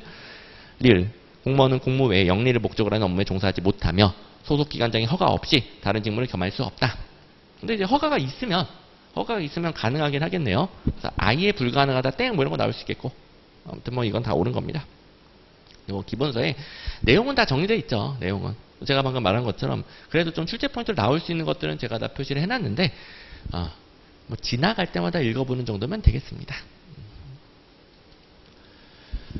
자, 63번. 제가 채용 시험의 신뢰도 타당성은 다른 시험은 잘 나오는데 행정사는 아직 안 나와서 이상하다고 그랬죠. 대기 중이라고 그랬습니다. 채용 시험의 신뢰도 타당성 드디어 행정사도 처음 출제가 됐고요. 이제 앞으로는 이제 계속 잘 나올 겁니다.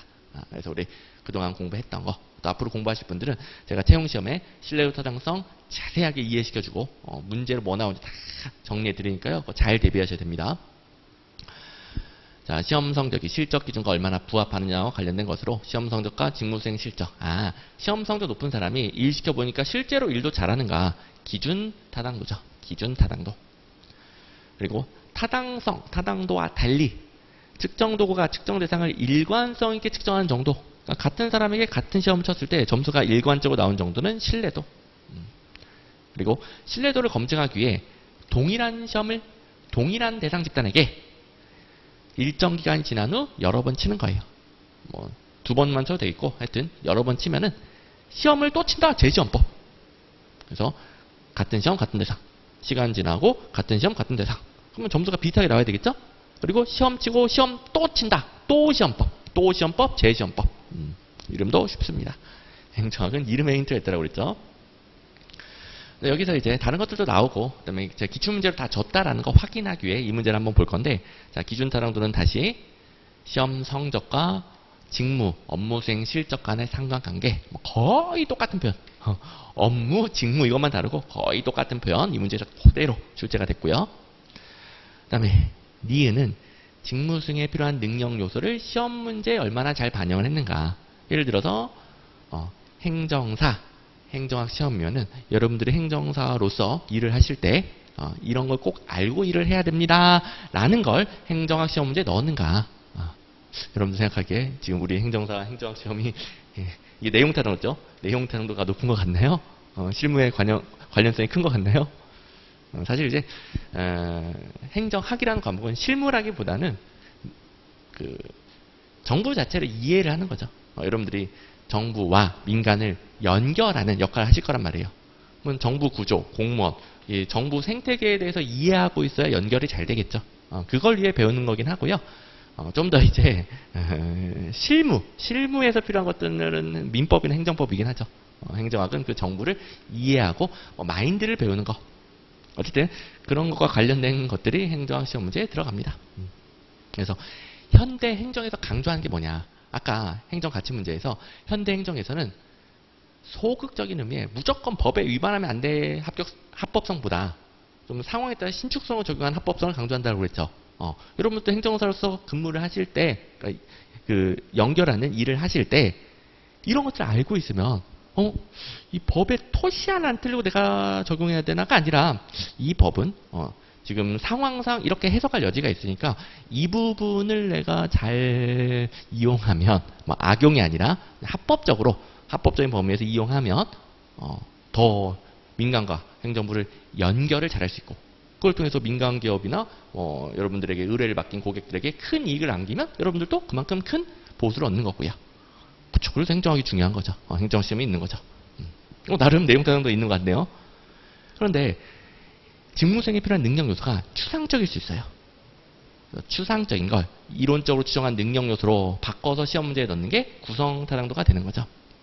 이게 제일 어려운 개념이긴 한데 예를 들어서 자, 여러분들 직무 수행할 때 방금 전에 신축성, 법의 신축적인 적용, 여러분들이 유연하게 상황에 맞춰서 판단할 수 있는가, 요런 부분이 필요한데 신축성, 유연성, 상황 적응성이라고 할게요. 상황 적응성. 아무리 여러 단어를 써도 너무 추상적이죠. 이걸 어떻게 측정하지? 이걸 대신 측정할 수 있는 걸로 문제를 바꿔주는 거예요. 아까 현대행정, 법의 신축적인 적용을 강조한다. 이런 식으로 시험 문제를 만드는 거예요. 그러면 시험 문제가 이걸 대신 측정할 수 있다. 그 말은 추상적인 내용을 대신 측정할 수 있는 문제라는 거고요. 이건 이 문제 잘 푸는 사람이 이런 능력이 뛰어나다라는 인과관계가 검증된 문제여야 돼요. 그럴 때 이 능력 요소를 이론적으로 추정한 능력 요소라고 합니다. 이론이라는 게 검증된 인과관계잖아요. 측정하고자 하는 대상이 너무 추상적이니까 그걸 대신 측정할 수 있는 이론적으로 추정한 능력 요소를 시험 문제에 넣었을 때 구성 타당도가 높다. 근데 쉽게 말해서 이 문제 잘 푸는 사람은 이 능력도 뛰어나다라는 걸 보여주는 능력 요소를 넣으면은 이론적으로 추정한 능력 요소. 근데 그렇게 어려우니까 구성 타당도는 이론적으로 추정한 능력 요소. 구성 타당도는 이론적으로 추정한 능력 요소. 혹은 이론적으로 추정한 능력 요소를 성공적으로 조작화했다. 이런 표현을 씁니다. 하여간 어쨌든 이론적으로 추정한 능력 요소 하면 구성 타당성. 이렇게 공부하는 거예요. 제가 어느 정도 이해시켜주지만 워낙 어려운 개념일 때는 이렇게 시험에 매번 나오는 표현을 달달달 반복하는 겁니다. 이제 익숙해지는 거죠. 익숙해지면 이해도 돼요.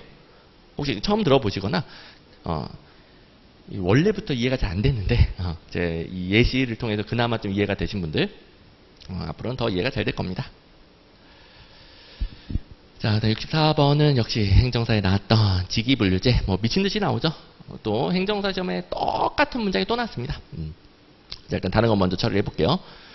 직위분류제는 계급제와 달리 직무의 종류 그리고 난이도 책임도, 여기서 수준은 난이도 책임도를 말하는 표현이 되겠죠. 표현은 섞어 쓰지만 직무의 수준이다. 난이도 책임도죠. 에 따라 분류한다. 그래서 2번 동일 노무 동일 보수. 이거는 동일 직무 동일 보수죠. 그 말은 다른 직무면 다른 보수. 그러면 보수의 형평성이 높아집니다. 그러니까 쉬운 직무를 하면 보수를 적게 받고 어려운 직무를 하면 많이 받고, 이렇게 또 직무의 종류, 난이도 책임도를 잘 나눠줘야 돼요. 종류를 나누는 게 직무 분석이고 수준, 난이도 책임도를 나누는 게 직무 평가라고 배웠죠. 그리고 종류를 나눈다는 것은 이렇게 쪼개는 거잖아요. 이렇게 쪼개면 직렬, 직군, 직류가 나오게 되는 거죠. 이건 나중에.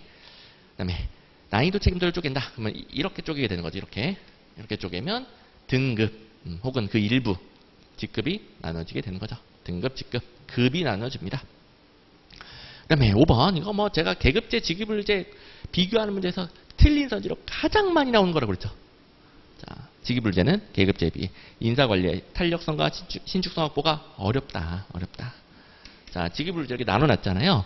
한 사람이 한 칸의 직무만 주거랍니다. 다른 거 안 해요. 무조건 이거 맞아, 무조건. 그러면 이거밖에 못하는 사람을 다른 데다가 탄력적, 신축적으로 이용할 수가 없는 거죠.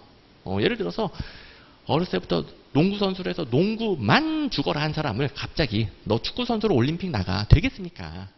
축구하다 갑자기 공을 손으로 잡아요. 그리고 왼손은 거들 뿐 이러고 있어요. 안 되죠. 그래서 직위분류제는 한 사람이 한 칸 하나만 죽으라 하니까 인사관리의 수평적 이동이 어렵다. 탄력성, 신축성 어렵다. 그에 비해 계급제는 일반 행정가주의죠. 두루두루 다양한 업무를 하면서 승진합니다. 두루두루 다 해봤어요. 다 해봤기 때문에 전무대가 도와줘야 되겠다. 이렇게 수평적 이동, 탄력적인 인적자 활용이 용이합니다. 계급제. 그리고 행정사 기출에서도 어디 갔노? 디귿의 직위분류제는 인력 활용의 융통성을 높여준다. 땡 이렇게 나왔던 거. 자, 인력 활용의 뭐 탄력성, 신축성, 융통성 이건 섞어서도 되는 거 아닙니까? 땡. 됐고. 자, 그다음에 65번 교육훈련 방법 중 이건 뭐 처음 출제되긴 했으나 제가 조직발전기법 중 감수성 훈련은 단독으로 나온다. 나오면 이런 식으로 나온다라고 알려줬던 거니까 쉽게 풀었을 겁니다. 자, 제가 뭐가 나온다라는 것은 어떤 이론이 나온다, 제도가 나온다 그런 수준이 아니라 나오면 어떻게 나온다까지도 똑같이 나와요. 제가 감수성 훈련은 꼭 이런 식으로 박스나 개념 설명 주고 이 중에 고르시오 이런 패턴으로 나온다라고 그랬죠.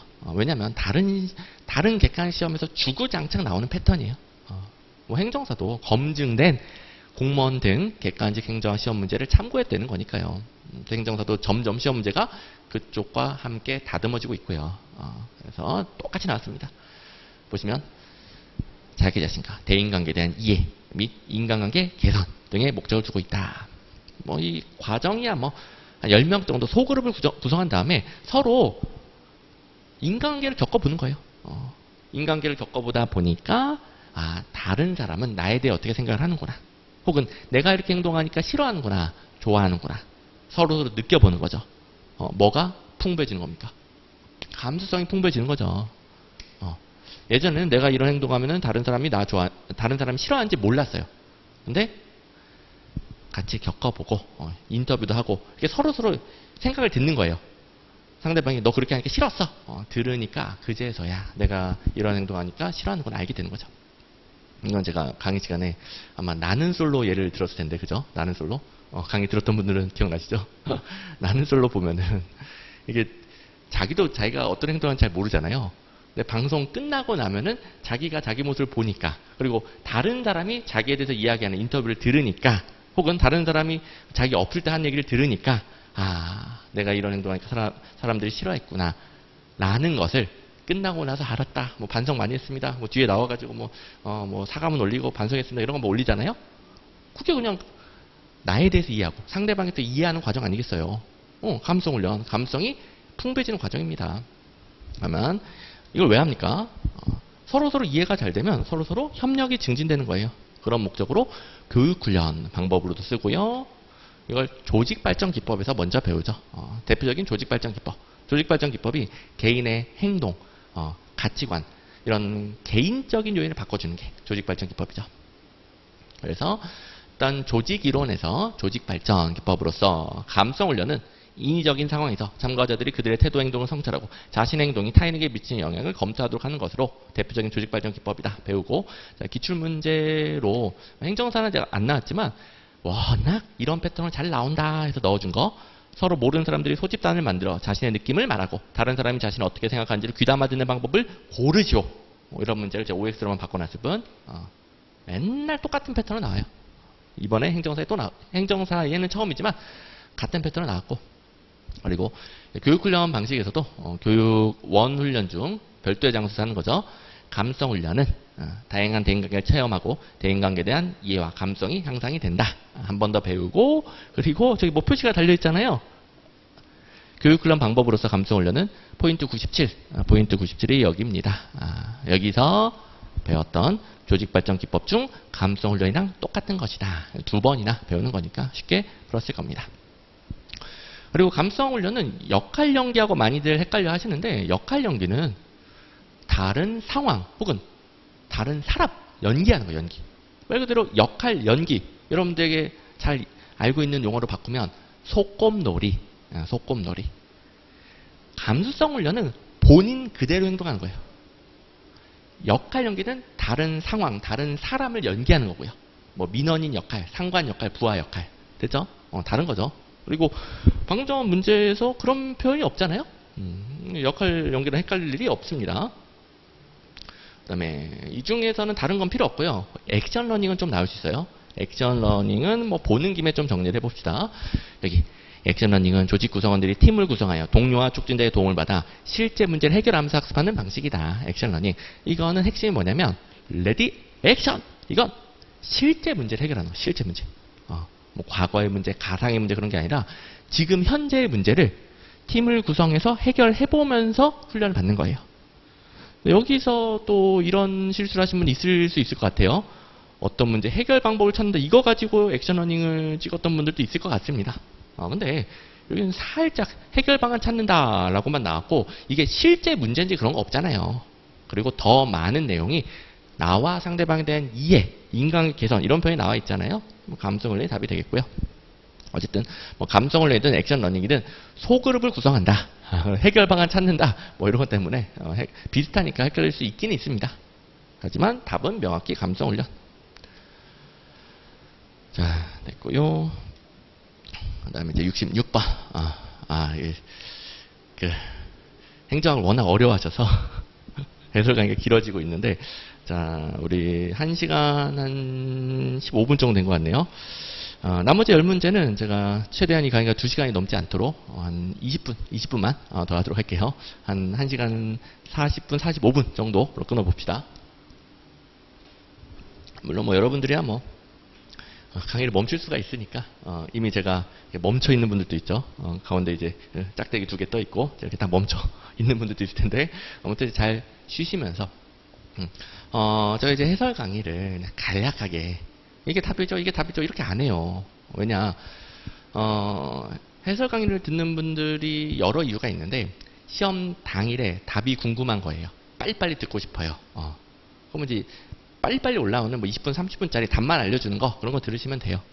근데 저 같은 경우에는 이번에 결과가 좋으신 분들이야 뭐 이제 제가 필요가 없잖아요. 2차 바로 합격하시거나 혹여 2차에서 조금 실력이 부족하다 하더라도 행정학 실력을 한번 만들어두면 그 다음부터 유지하고 조금 까먹었더라도 다시 재생시키고 이런 건 쉽단 말이에요. 그런데 해설 강의로는 이번에 좀 부족했던 분들이 앞으로는 방향을 제대로 잡아서 특히 그동안 공부 시간이 짧아서 점수가 덜 나온 건 괜찮지만 공부를 오래 했음에도 불구하고 행정학 열심히 했음에도 불구하고 이 정도 시험이 너무 어렵다. 60점을 못 넘는다. 그러면 잘못 공부한 거거든요. 잘못 공부해서 앞으로 방향을 제대로 잡고 내년에 꼭 더 이상 시행착오 없이 바로 합격. 뭐 이번에 조금 떨어졌다 하더라도 시간이 주어진 김에 2차도 더 탄탄히 할 수 있죠. 행정학 싹 보완해서 합격할 수 있게끔 제가 해설 강의 찍는 겁니다. 그래서 저는 뭐 다 필요한 강의지만 뭐 당일에 빨리 답을 알려준 강의도 필요하다고 보긴 하지만 저 같은 경우에는 앞으로가 중요하니까 앞으로가 그리고 행정학 때문에 고생했던 분들에게 제 해설 강의가 필요하다고 생각을 하니까 그래서 좀 자세하게 합니다. 대신에 좀 길어요. 근데 들어보셔서 알겠지만 단순히 그냥 뭐가 정답의 수준이 아니라 여러분들 행정학 자체가 어마어마하게 실력이 늘고 있을 거예요. 제가 처음에는 일일이 확인해 보면서 뼈저리게 느껴야 된다 이게 중요하다고 그랬는데 그러다 보면 제가 중요한 것들을 좀 더 자세히 설명을 해드리죠. 해설 강의라서 너무 자세히 못해도 너무 쉬운 예시까지 못 들어도 그래도 어느 정도 설명드리니까 행정학도 실력이 쭉쭉 늘고 있죠. 자, 그러니까 10문제만 조금만 더 힘을 내봅시다. 자, 데프트의 조직구조 유형에 관한 설명으로 옳은 것은 그러니까 A여도 주로 데프트 이렇게 한국말 표기할 때 이렇게 표기하는데 I로 표기한 시험 문제는 처음 보는 것 같아요. 아무튼 자, 1번은 좀 어려울 수 있습니다. 하지만 2번 수평 구조, 유기적 구조인데 변화가 적고 안정적인 상황 말이 안 되고 3번 매트릭스 구조 이거는 작년 문제였나 재작년 문제였나요? 아무튼 바로 볼 건데 인적 자원 활용의 효율성을 높인다. 비용을 줄인다. 이게 출제가 됐는데 낭비 바로 땡할 수 있어야 되겠죠. 행정사 기출문제 똑같은 거 있습니다. 4번 사업구조는 사업별 기능부서의 중복이 생긴다. 그림 보면 바로 알 수 있죠. 기능구조는 가장 기계적인 구조예요. 권한이 집중되고 규칙 절차 엄청나게 많습니다. 경직되어 있습니다. 이렇게 2, 3, 4, 5번은 너무 쉬우니까 지워서 1번 뭐 틀렸다고 볼만한 게 없네. 네트워크 구조는 중심 조직은 핵심 업무만 하고 부수적인 기능은 외부 기관에 맡기고 네트워크로 연결하고 협력하는 건데 협력이야 뭐 이런 조직 간에도 가능하지만 조직 내에서도 당연히 형성될 수 있겠죠. 그래서 1번은 딱히 뭐 기출문제든 혹은 제가 가르쳐 준 것이든 이런 걸 틀렸다라고 본 적이 없고 나머지는 명백히 틀렸고 그래서 1번 찍으시면 되겠죠. 자, 일단 이거는 행정사 문제는 아니지만 기능구조, 사업구조 비교가 워낙 잘 나와요. 연습할 수 있게 넣어줬는데 4번을 보시면 사업구조 문제입니다. 사업구조 왜 안 써질까요? 사업구조에서 중복과 낭비 예방 땡 이렇게 출제가 됐던 겁니다. 사업구조는 기능에 중복과 낭비가 생깁니다. 이건 그림 보면 너무 쉬운데 일단은 그 똑같은 문장이 있으니까 그림은 생략. 그 다음에 제가 착각했네. 작년, 재작년이 아니라 좀 오래되긴 했네요. 아무튼 이게 매트릭스 조직에 대해서 그냥 인력 활용에 있어서 비용을 줄여준다. 이게 그냥 정면으로 나온 문제. 1번. 인력 활용 측면에서 비용 부담이 크다 땡. 낭비 땡. 비용 부담 크다 땡. 똑같죠 뭐. 그래서 1번 옳지 않은 거 정답이었던 문제. 또 나왔습니다. 또. 자, 매트릭스 구조는 기능 구조, 사업 구조 결합을 해놨는데 한 사람을 기능 구조에서도 활용하고 사업 구조에서도 활용해요. 와우, 두 군데서 활용하네. 그러면 적은 인원으로도 여러 가지를 수행할 수 있겠죠. 인력, 비용 부담이 줄어듭니다. 됐죠? 자, 그 다음에 이제 행정사에 또 연습하기 좋은 문제 2번 네트워크 조직은 죄송합니다. 1번을 못 쳤다. 1번 수평 구조는 수직적 계층 없앴어요. 부서 간 경계 없앴어요. 제거하고 의사소통을 원활하게 만든 유기적 구조입니다. 유기적 구조면 아주 변화가 심하고 불안정적인 상황이 쓰는 거죠. 자, 데프트에서 기사 매수내 기능 사업 구조는 기계적 구조. 그리고 매수내부터는 유기적 구조. 그러니까 이분법적으로 분류하면은 매수내부터는 유기적 구조로 분류를 하죠. 수평 구조. 자, 됐고 그다음에 4번을 보시면 기계적 구조가 기능 구조예요. 기능 구조 가장 기계적인 구조. 조직 외부 환경이 안정적일 때 채택되며 의사결정에 짚거나 규칙과 절차 준수해야 돼. 명확한 업무 구분 이런 걸 강조하죠. 기능 구조도 마찬가지.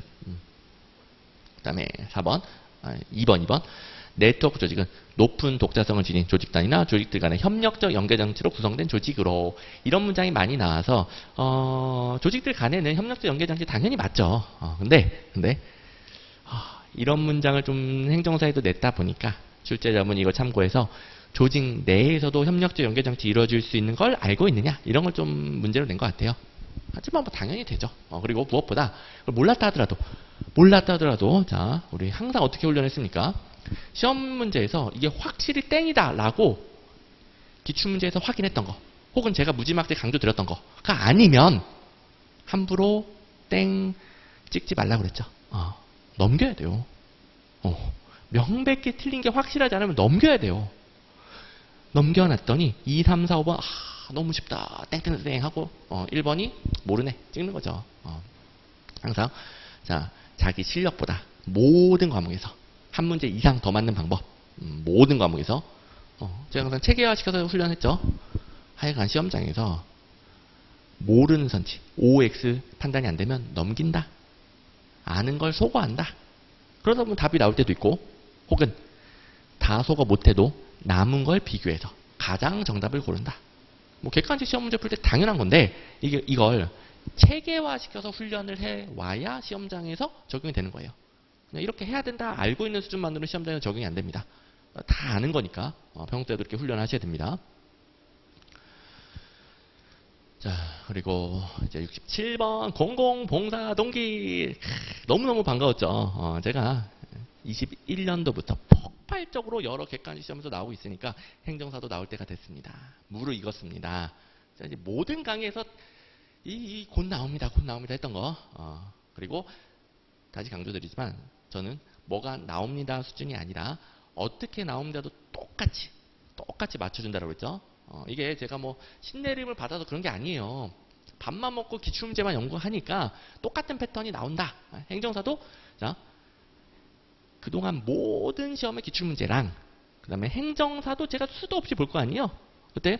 그때 기출문제에서 많이 나왔던 게 행정사 이때 나오네. 또 많이 나오는 게 이때 나오네. 그래서 둘 다 크로스로 분석해서 행정사도 나올 때가 됐다 하는 거란 말이에요. 제가 뭐 신내림 받은 거 아니에요. 또 모든 걸 맞출 수는 없죠, 저도. 하지만 굉장히 높은 확률로 나오고 나오면 똑같이 나온다. 어떻게 나온다고 그랬죠? 공공봉사 동기에서 돈, 금전적 보상, 뭐 외제적 보상 강조한다 땡이라고 그랬죠. 자, 이거 공공봉사 동기에 합리적 동기가 있단 말이에요. 합리적 동기, 합리적 차원의 공공봉사 동기는 합리적 인간관 아니라고 그랬죠. 이거 가지고 페이크를 넣는 거예요. 낚시라는 거예요. 자, 합리적 차원의 공공봉사 동기는 관료가 공익을 추구하는 것을 자신의 행복을 느낀다. 공익 추구가 자신의 극대화다라고 느낀다라는 거예요. 이 말은 공익 말고 자기 사익을 추구하는 합리적 인간관 아니죠. 아니죠. 근데 이제 합리적 이 단어 때문에 헷갈리라고 이렇게 되는 거예요. 합리적 차원이 있으니까 외지적 보상 강조 아니죠. 외지적 보상 돈, 금전적 보상 아니고 공익을 추구하려는 마음 등등 공공의 이익을 위해 봉사하려는 동기가 되는 겁니다. 그래서 신공관리론이 이렇게 외제적 보상, 금전적 보상을 무지막지하게 강조했는데 거기에 대해서 공공봉사 동기론이 반발합니다. 그러면서 내재적 보상을 강조하게 되는 거죠. 내재적 보상은 여기 3, 4, 5번에 있는 관료 마음속에서 우러나오는 공익을 위해 봉사하려는 마음. 이렇게 공공조직의 종사자랑 민간조직의 종사자는 애초에 동기의 차이가 난다라고 가정하는 게 공공 혹은 뭐 공직 봉사 동기 이론이에요. 공공조직의 종사자가 공공봉사 동기가 더 높다라고 가정하고 있습니다. 그래서 맞아 보시면 4번에 규범적 차원은 아니 관료면 공익을 위해 봉사하는 게 당연한 거 아니냐. 국가에 충성하고 사회정의를 달성하고자 하는 거 이게 당연한 거라고 보는 거죠. 규범적이다. 바람직하다. 5번 감성적, 감정적, 정서적 차원. 사람의 감정과 관련되는 거.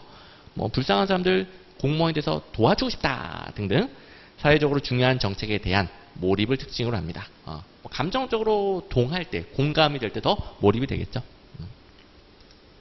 그리고 이제 행정사에는 처음 나왔으니까 행정사 문제는 없겠지만 제가 행정사 기출문제집에 예상문제 넣어줬고 팁 보시면 제가 기출문제집에 압축정리 넣어주지만 이런 조심해야 되는 팁을 넣어준단 말이에요.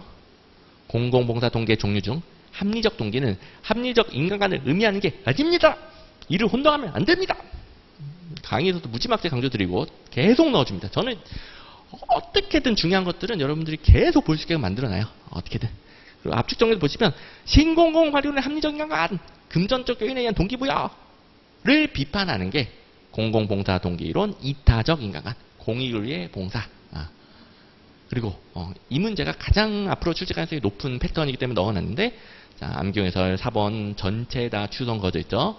4번 읽어보시면 80년대 이후 급격히 확산된 신공관리론의 외제적 보상에 의한 동기부여를 재차 강조한다. 땡! 자, 단어까지도 똑같이 출제가 됐습니다. 똑같이. 그러니까 너무 쉽게 푸는 거죠, 뭐. 자, 그 다음에 이제 역시 행정사 기출, 거래적 리더십과 변혁적 리더십. 이것도 뭐 그동안 기출문제랑 똑같이 나왔는데 일단 거래적 리더십 하면 전통적인 관료제 방식, 일하면 돈 줄게, 보상을 통한 교환, 거래가 있는 거죠. 그리고 그 일을 열심히 한 만큼 돈을 주는 건데 애초에 열심히 안 하는 사람이 있어. 성과가 너무 떨어지는 사람이 있어요. 그런 경우에는 예외 관리합니다. 그래서 거래적 리더십은 업무에 대한 보상 및 저성과자에 대한 예외 관리, 이렇게 개념을 잡으시면 되겠고, 그리고 3번 지적 자극, 개별적 배려, 4번 카리스마적 리더십, 5번 장기적인 비전 제시, 또 뭐 열정을 고무시킨다, 이것도 뭐 관련될 수 있겠고, 뭐 영감적 리더십일 수 있겠죠. 열정 고무, 영감적 리더십, 이런 것들이 다 변혁적 리더십. 자, 변혁적 리더십은 리더가 장기적인 비전을 제시하고 구성원들이 그 비전을 공유하는 거예요. 그래야 같이 비전 달성을 위해 변화를 추구하겠죠. 예를 들어서 여러분들 이렇게 공부해야 더 적게 공부하고 더 확실하게 60점 넉넉하게 넘습니다. 제가 비전을 제시하잖아요. 여러분들이 그걸 공유해야 실제로 공부 방법이 바뀌고 점수도 바뀌고 합격 여부도 바뀌어요. 근데 여러분들이 저를 뭘 믿고 그걸 공유하겠습니까? 제가 제 능력을 보여줘야 돼요. 카리스마적 리더십. 그리고 여러분들 할 수 있다. 영감을 불어넣어 줘야 돼요. 그리고 여러분들마다 뭐 행정학 실력뿐만 아니라 성격 등등 다 다르죠. 그러니까 개별적으로 질문을 받고 혹시 이제 모르시는 분들 말이 나온 김에 네이버 카페 김덕관 행정학에 궁금한 점 질문 올리시면 제가 다 행정학 내용이든 커리큘럼이든 답변을 드립니다. 아무튼 김덕관 행정학 네이버 카페에서 등등 또 실강생분들도 개별적으로 제가 다 챙겨준단 말이에요. 개인적 차이를 존중하고 개별적 배려. 그리고 그동안 수험생들이 망했던 방식을 제가 가르쳐주면 안 되겠죠. 훨씬 더 수험 적합적으로 공부할 수 있게 지적 자극을 해줘야 여러분들 저를 믿고 비전을 공유하고 같이 합격을 하는 거죠. 이게 변혁적 리더십이다. 저도 그래서 여러분들을 끌고 나가는 입장이다 보니까 행정학만큼은 변혁적 리더십을 발휘하기에 노력 중인 거죠. 자, 아무튼 행정사 문제에서 변혁적 리더십이란 구성 요소로서 카리스마, 지적 자극, 인간적인 관계도 있고, 그리고 영감과 비전 제시, 또 공유도 있고, 등등 관련된 내용들이 많기 때문에 변혁적 리더십의 구성 요소로서 뭐 지적 자극이 거래적 리더십이다 땡 이런 패턴 쉽게 풉니다. 다음 69번 정책 결정 모형에 대한 설명으로 옳은 것은 제가 앨리슨 모형은 작년에 처음 나왔는데 2년 연속으로 나온 자라고 그랬죠. 워낙 객관식 행정 시험 많이 나와요. 앨리슨 모형은 하여간 제가 이런 객관식 행정 시험 문제 출제하는 교수님들하고 이야기할 기회가 여러 군데에서 있었었는데 하여간 자기는 문제 낼 거 없으면 앨리슨 냈대요. 워낙 이제 3가지 모형 바꾸면 땡 하기 좋으니까 문제 낼 게 너무너무 많으니까. 보통 여기 앨리슨으로 표시를 하는데 뭐 중요한 건 아니지만 행정사 시험 보면 가끔씩 이런 독특한 표기가 있어요. 어휘로 표현했네요. 아까 데프트는 I로 하고 아무튼 이건 중요하지 않고 권력의 소재가 그러니까 의사결정을 주도한 참여자가 개인 행위자들의 정치적 자원에 의존한다. 참여자들이 개개인이고요. 그들이 정적 자원을 동원해서 자신의 정적 영향력을 바탕으로 정적인 상호작용을 하는 거예요. 경쟁, 연합, 타협, 지배 등등등. 관료정치 모형.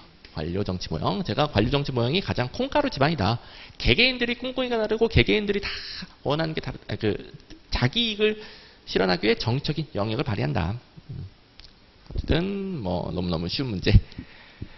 그리고 2번 드디어 나왔네. 드디어 나왔어요. 제가 회사 모형의 시그니처. 회사 모형 시그니처.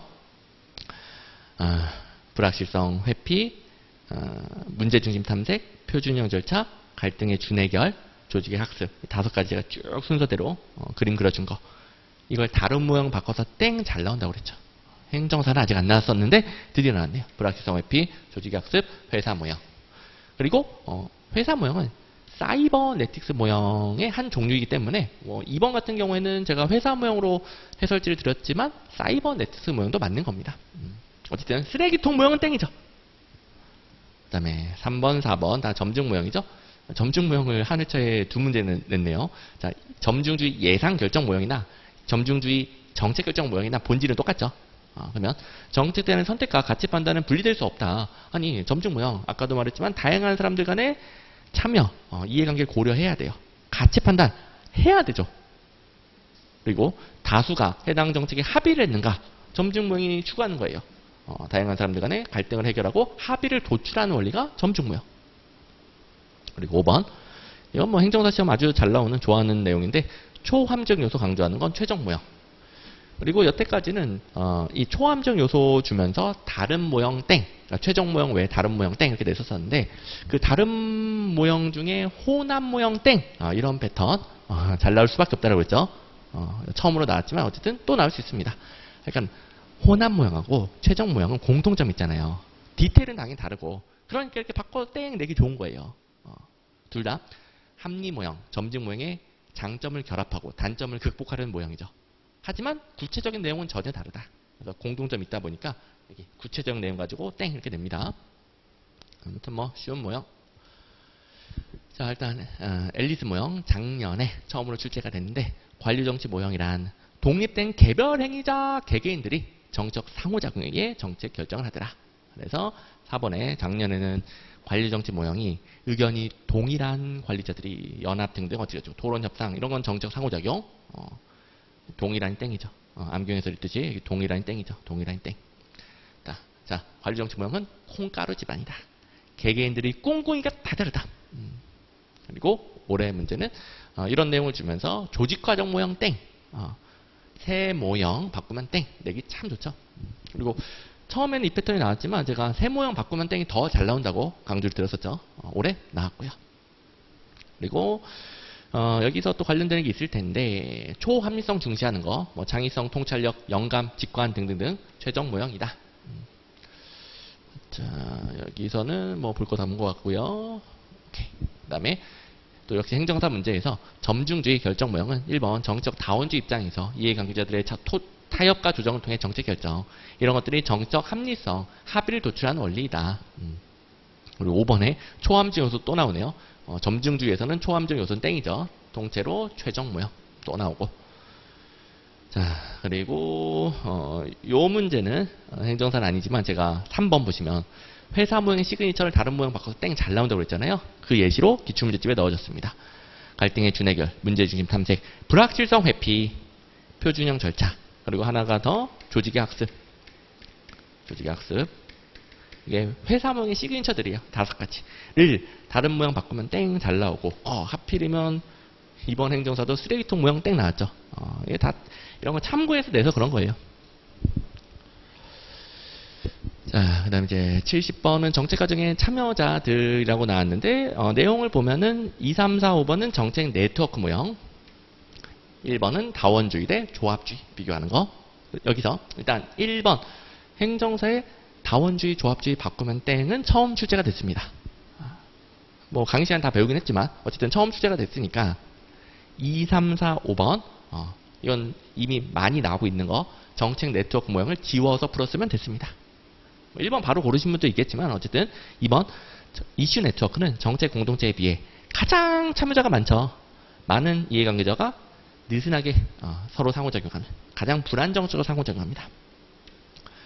그리고 5번을 먼저 보시면 정책 공동체는 다양한, 죄송합니다. 4번을 먼저 볼게요. 4번. 철의 삼각 하위정 모형이죠. 철의 삼각 하위정 모형은 딱 3마리의 참여자로 굉장히 폐쇄적이에요. 배타성이 굉장히 강합니다. 자, 의회 상임위원회, 행정조직 또는 관료, 이익집단 3마리만 아주 강력한 동맹관계 형성하는 게 철의 삼각 하위정 모형. 그러면 정책 공동체는 다양한 내외부 전문가 집단의 참여를 강조하기 때문에 방금 봤던 굉장히 폐쇄적인 하위정 모형하고 차별화되는 거죠. 정책 공동체는 또 이슈 네트워크랑 비교하면 참여자가 적긴 하지만 하위정 모형하고 비교하면 그보다는 많죠. 좀 더 그 관련된 정책에 전문가 집단이 참여하게 됩니다. 또 목적이 유사하고 협력이 가능한 사람들이 참여하게 됩니다. 이슈 네트워크는 훨씬 많고요. 그래서 2, 4, 5 참여자 수와 관련해서 정책 네트워크 미친 듯이 나오죠. 자, 그리고 이 두 개가 정책 결정 권력 모형과 관련된, 그러니까 정책 과정의 권력 모형과 관련된 내용인데 3번은 재작년에 무의사결정론이 처음 나왔는데 제가 또 나올 거라고 그랬죠. 무의사결정론은 각종 시험에 어마어마하게 잘 나오기 때문에 행정사에만 재작년에 처음 나왔을 뿐 이건 계속 나온다. 그리고 여기서는 틀린 선치까지는 아니지만 다원주의에 대한 비판으로서 신 엘리트주의 관점이다. 이게 또 반복돼서 나왔네요. 그다음에 이건 다 배우고 기출문제도 있고 한 거니까 지워서 풀면 되겠는데, 뭐 1번은 이렇게 배웠죠. 다원주의는 이익 집단들끼리 서로 자기 이익을 위해 경쟁한다. 경쟁 그 과정을 거쳐서 조정 타협을 이루어서 정부에게 요구하면 정부가 해결해 준다. 그런데 조합주의가 봤을 때는 이 이익 집단 간 경쟁 과정 얼마나 피곤한 과정이냐. 정부는 힘이 있으니까 정부의 적극적인 역할을 통해 정부와 이익 집단들이 간 협력을 이끌어낼 수 있다. 다원주의에서 이익 집단과 국가와의 협력 땡 이렇게 나온다고 했죠. 이익 집단들 뭐 정부 국가와의 협력 나오면 조합주의다. 조합주의. 자, 그래서 일단 행정사에도 이미 정책 네트워크 모형 많이 나왔으니까 2번 정책 공동체는 이슈 네트워크에 비해 개방적 유동적인 네트워크 땡 이슈 네트워크가 맞는 거고 뭐 이런 것들. 그리고 3번 단순하고 분명하게 정의된 하위 정보 철의 삼각의 경계. 철의 삼각의 경계는 굉장히 강하다. 배타성 굉장히 강하다. 그와 달리 다른 모형들은 더 모호하고 이슈 네트워크가 가장 모호하죠. 그리고 4번 하위정 모형에서는 소수의 엘리트 행위자들이 특정 정책 영역에서 정책 결정을 지배한다. 이 정도로 굉장히 배타적이에요. 그러니까 뭐 이것만 가지고도 정책 네트워크 관련된 건 다 지울 수 있겠고, 무의사결정은 제가 띄우진 않겠지만 재정은 문제 똑같은 거 있고요. 그 다음에 조합주의도 나올 수는 있으니까 기본서에는 싹 정리를 해줬죠. 그래서 조합주의가 나오면 다원주의와 비교되는 게 나온다. 다원주의는 이익 집단 간 경쟁이지만 조합주의는 협력이고요. 이 협력 과정에서 정부의 적극적인 역할. 그래서 제가 예시도 줬었죠. 조합주의에서 이익 집단 간 경쟁하면 땡. 다원주의에서 뭐 정부 이익 집단 간 협력하면 땡. 바꾸면 땡. 서로 바꾸면 땡. 자, 뭐 다 나올 수 있다라고 다 이거는 아직 안 나왔을 뿐이지 당연히 공부해야 된다라고 했던 거니까 뭐 쉽게 맞추신 분들도 있을 겁니다. 물론 중요도는 조금 떨어지긴 해요. 그리고 제가 모의고사에서도 이거는 전번 모의고사 5회인데 작년 문제의 변형인데 작년에 또 정책과정의 권력 모형이 나왔어요. 그럼 이제 정책과정의 권력 모형은 3년 연속으로 나오고 있습니다. 3년 연속. 저희 굉장히 잘 나온다고 그랬죠. 3년 연속 나오고 있고 그 중에서 아직 안 나온 게 조합주의예요. 아직 안 나온 게. 그래서 정부의 적재 역할을 통해 이익 집단과의 상호 협력을 이끌어낸다. 옳게 넣어줬는데 거의 똑같은 문장이 올해 나온 거죠. 조합주의죠. 다원주의 땡. 그래서 뭐 이 모의고사를 안 봤어도 푸는 문제지만 제가 어떻게든 문제가 더 잘 풀리게끔 다 장치들을 마련해 놨다라는 겁니다. 자, 그리고 신엘리트주의가 무의사결정론이죠. 다원주의 비판. 신엘리트주의 무의사결정론, 다원주의 비판 또 있고요. 자, 그다음에 71번. 처음 출제된 거긴 한데 난이도 최하. 이건 뭐 정책 의제 설정 배울 때 처음부터 꼭 이거부터 정리하고 들어가잖아요.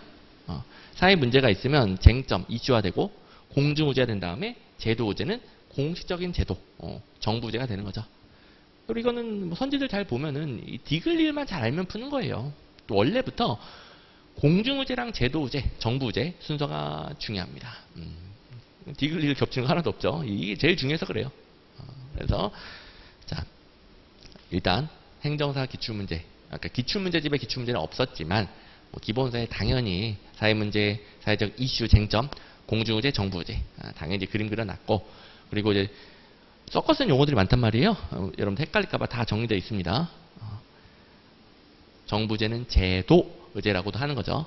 그리고 뭐 일일이 외운다라기보다는 정부제는 공식적으로 이제 해결할 게 채택하는 거다 보니까 정부, 정책, 공식, 제도의제 좀 공식적인 느낌이 난다라고 그랬죠. 요런 거 다 기억나게끔 제가 정리해놨고 그리고 이제 행정사에도 일단은 공중의제가 뭐다 이렇게 나온 적이 있어요. 공중의제. 공중의제는 사회 문제 혹은 사회적 쟁점이 한 단계 더 나아가 일반 공중의 주목을 받게 된 의제예요. 사회 문제랑 사회적 쟁점 다음은 공중의제가 되겠죠. 다음은 공중의제. 그리고 제가 변형 모의고사로 안 나온 게 네 번째 안 나왔네. 그러면 정부의제는 공중의제가 한 단계 더 나아가 정부에 의해 공식적으로 채택된 의제. 그럼 순서 다 있네. 그죠? 양쪽 1번 합치면 순서 다 있죠? 그래서 제가 주는 전범위 모의고사는 쌍둥이 모의고사라고 그래요. 기존 기출문제를 일일이 변형하면서 함께 공부하면 되는 것들을 같이 공부할 수 있게끔 만들어 놓기 때문에 어떻게 뭐 빠져나갈 틈이 없습니다. 그리고 요거는 이제 제가 기출문제집에 없었던 내용만 띄울 뿐이지 그 외에도 겹칠문제 어마어마하게 많습니다. 자, 네, 72번 역시 난이도 하향식 상향식 구분. 이건 뭐 행정사도 아주 좋아하는 출제 패턴이죠. 2번 정책행정 이원론에 기초한 기술적 효율성. 여기서 결정하면 그대로 집행된다. 정치, 행정 역할을 완전히 분리해요. 정책 결정하면 집행은 정책 결정된 내용 그대로 실현만 하는 거예요. 정책행정 이원론은 하향식이죠. 하향식. 상향식은 현장의 문제를 반영해서 오히려 정치 결정을 바꾸기도 하죠. 그래서 1번 다수의 참가자들 사이의 상호작용. 현장의 관료들, 대상 집단들 등등등 상호작용이 많고 우리는 현장의 문제를 처리하기 위해서는 현장의 관료, 일선 관료에게 적절한 재량이 필요합니다. 5번 대상 집단의 행태와 참여. 여기 대상 집단의 행태와 참여도 중요하겠고요. 대상 집단, 일선 관료, 현장이죠. 현장. 그리고 모두 포함해서 다수 참여자들 간의 상호작용. 그리고 뭐 4번은 별게 아니라 이게 정책은 꼭 실현이 돼야 된다. 실제 집행 과정에서 여러 가지 문제에 부딪히니까 실현 가능한 것만 하자. 이게 또 문제가 될 수 있다는 거예요. 집행 지상주의에 빠질 수 있다. 참고만 하시면 되겠고. 그리고 자, 워낙 이제 행정사가 좋아하니까 여러 문제가 있는데 이 문제의 하향적 관점, 정책적 이원론. 하향적이 정책적 이원론. 상향적은 결정집행 돌고 도니까 일원론. 이번 문제랑 직접적으로 관련되는 것도 제가 다 그림으로 그려줬고 그 외에 이건 다 안 보더라도 겹치는 게 어마어마하게 많습니다. 자, 네, 73번. 자, 요건 이제 지방의회 의원의 징계. 이거 행정사에도 처음 나오고요. 이거는 각종 공무원 객관식 시험 다 통틀어도 사례가 하나 정도 있어요. 한 문제. 그 말은 이런 건 행정사에서 공부하면 안 된다는 소리죠. 제가 공부하라는 걸 공부하셔야 적게 공부하고도 점수가 훨씬 높게 나온다. 근데 제가 하지 말라는 걸 하게 되면은 공부 더 많이 하고 점수가 떨어집니다. 하지 마세요. 그런데 이거는 풀 수는 있어요. 1, 2, 4, 5번을 몰라도 제적위원 4분의 1 이상이 발의와 제적위원 과반수 찬성이 한 해임은 지방의회 의장, 부의장에 대한 불신임 의결이잖아요. 의원에 대한 징계가 아니라 의장, 부의장에 대한 불신임 의결. 다른 내용이죠, 다른 내용. 불신임 의결은 의장, 부의장을 자르는 거죠, 자르는 거. 이게 3번이 제일 이상한데? 라고 풀면 되는 거예요. 그래서 처음 출제됐지만 행정사 기출문제가 달려있는 게 불신임 의결은 출제된 적이 있어요. 자, 행정사 문제 1번 지방의회는 제적위원 4분의 1 이상의 출석과 출석위원 과반수의 찬성으로 그 의장, 부의장 단체장에 대한 불신임 의결 없죠. 의장, 부의장 이렇게 틀린 선제 출제가 됐었는데 불신임 이거 이렇게 고쳐가지고 이게 불신임 의결이다 공부했다면 푸는 건데 괜찮습니다. 이것도 불신임 의결도 행정사 기출문제 한 문장밖에 없어요. 또 많이 나오진 않아요. 그래서 이거 틀릴 수 있죠 틀릴 수 있어요. 어쨌든 여태까지 제가 틀려도 된다, 틀릴 수 있다 한 거 두 문제밖에 없네요. 자, 그다음에 74번 다 왔습니다. 자, 이 문제는 국가 지방자치단체 간의 관계인데 일단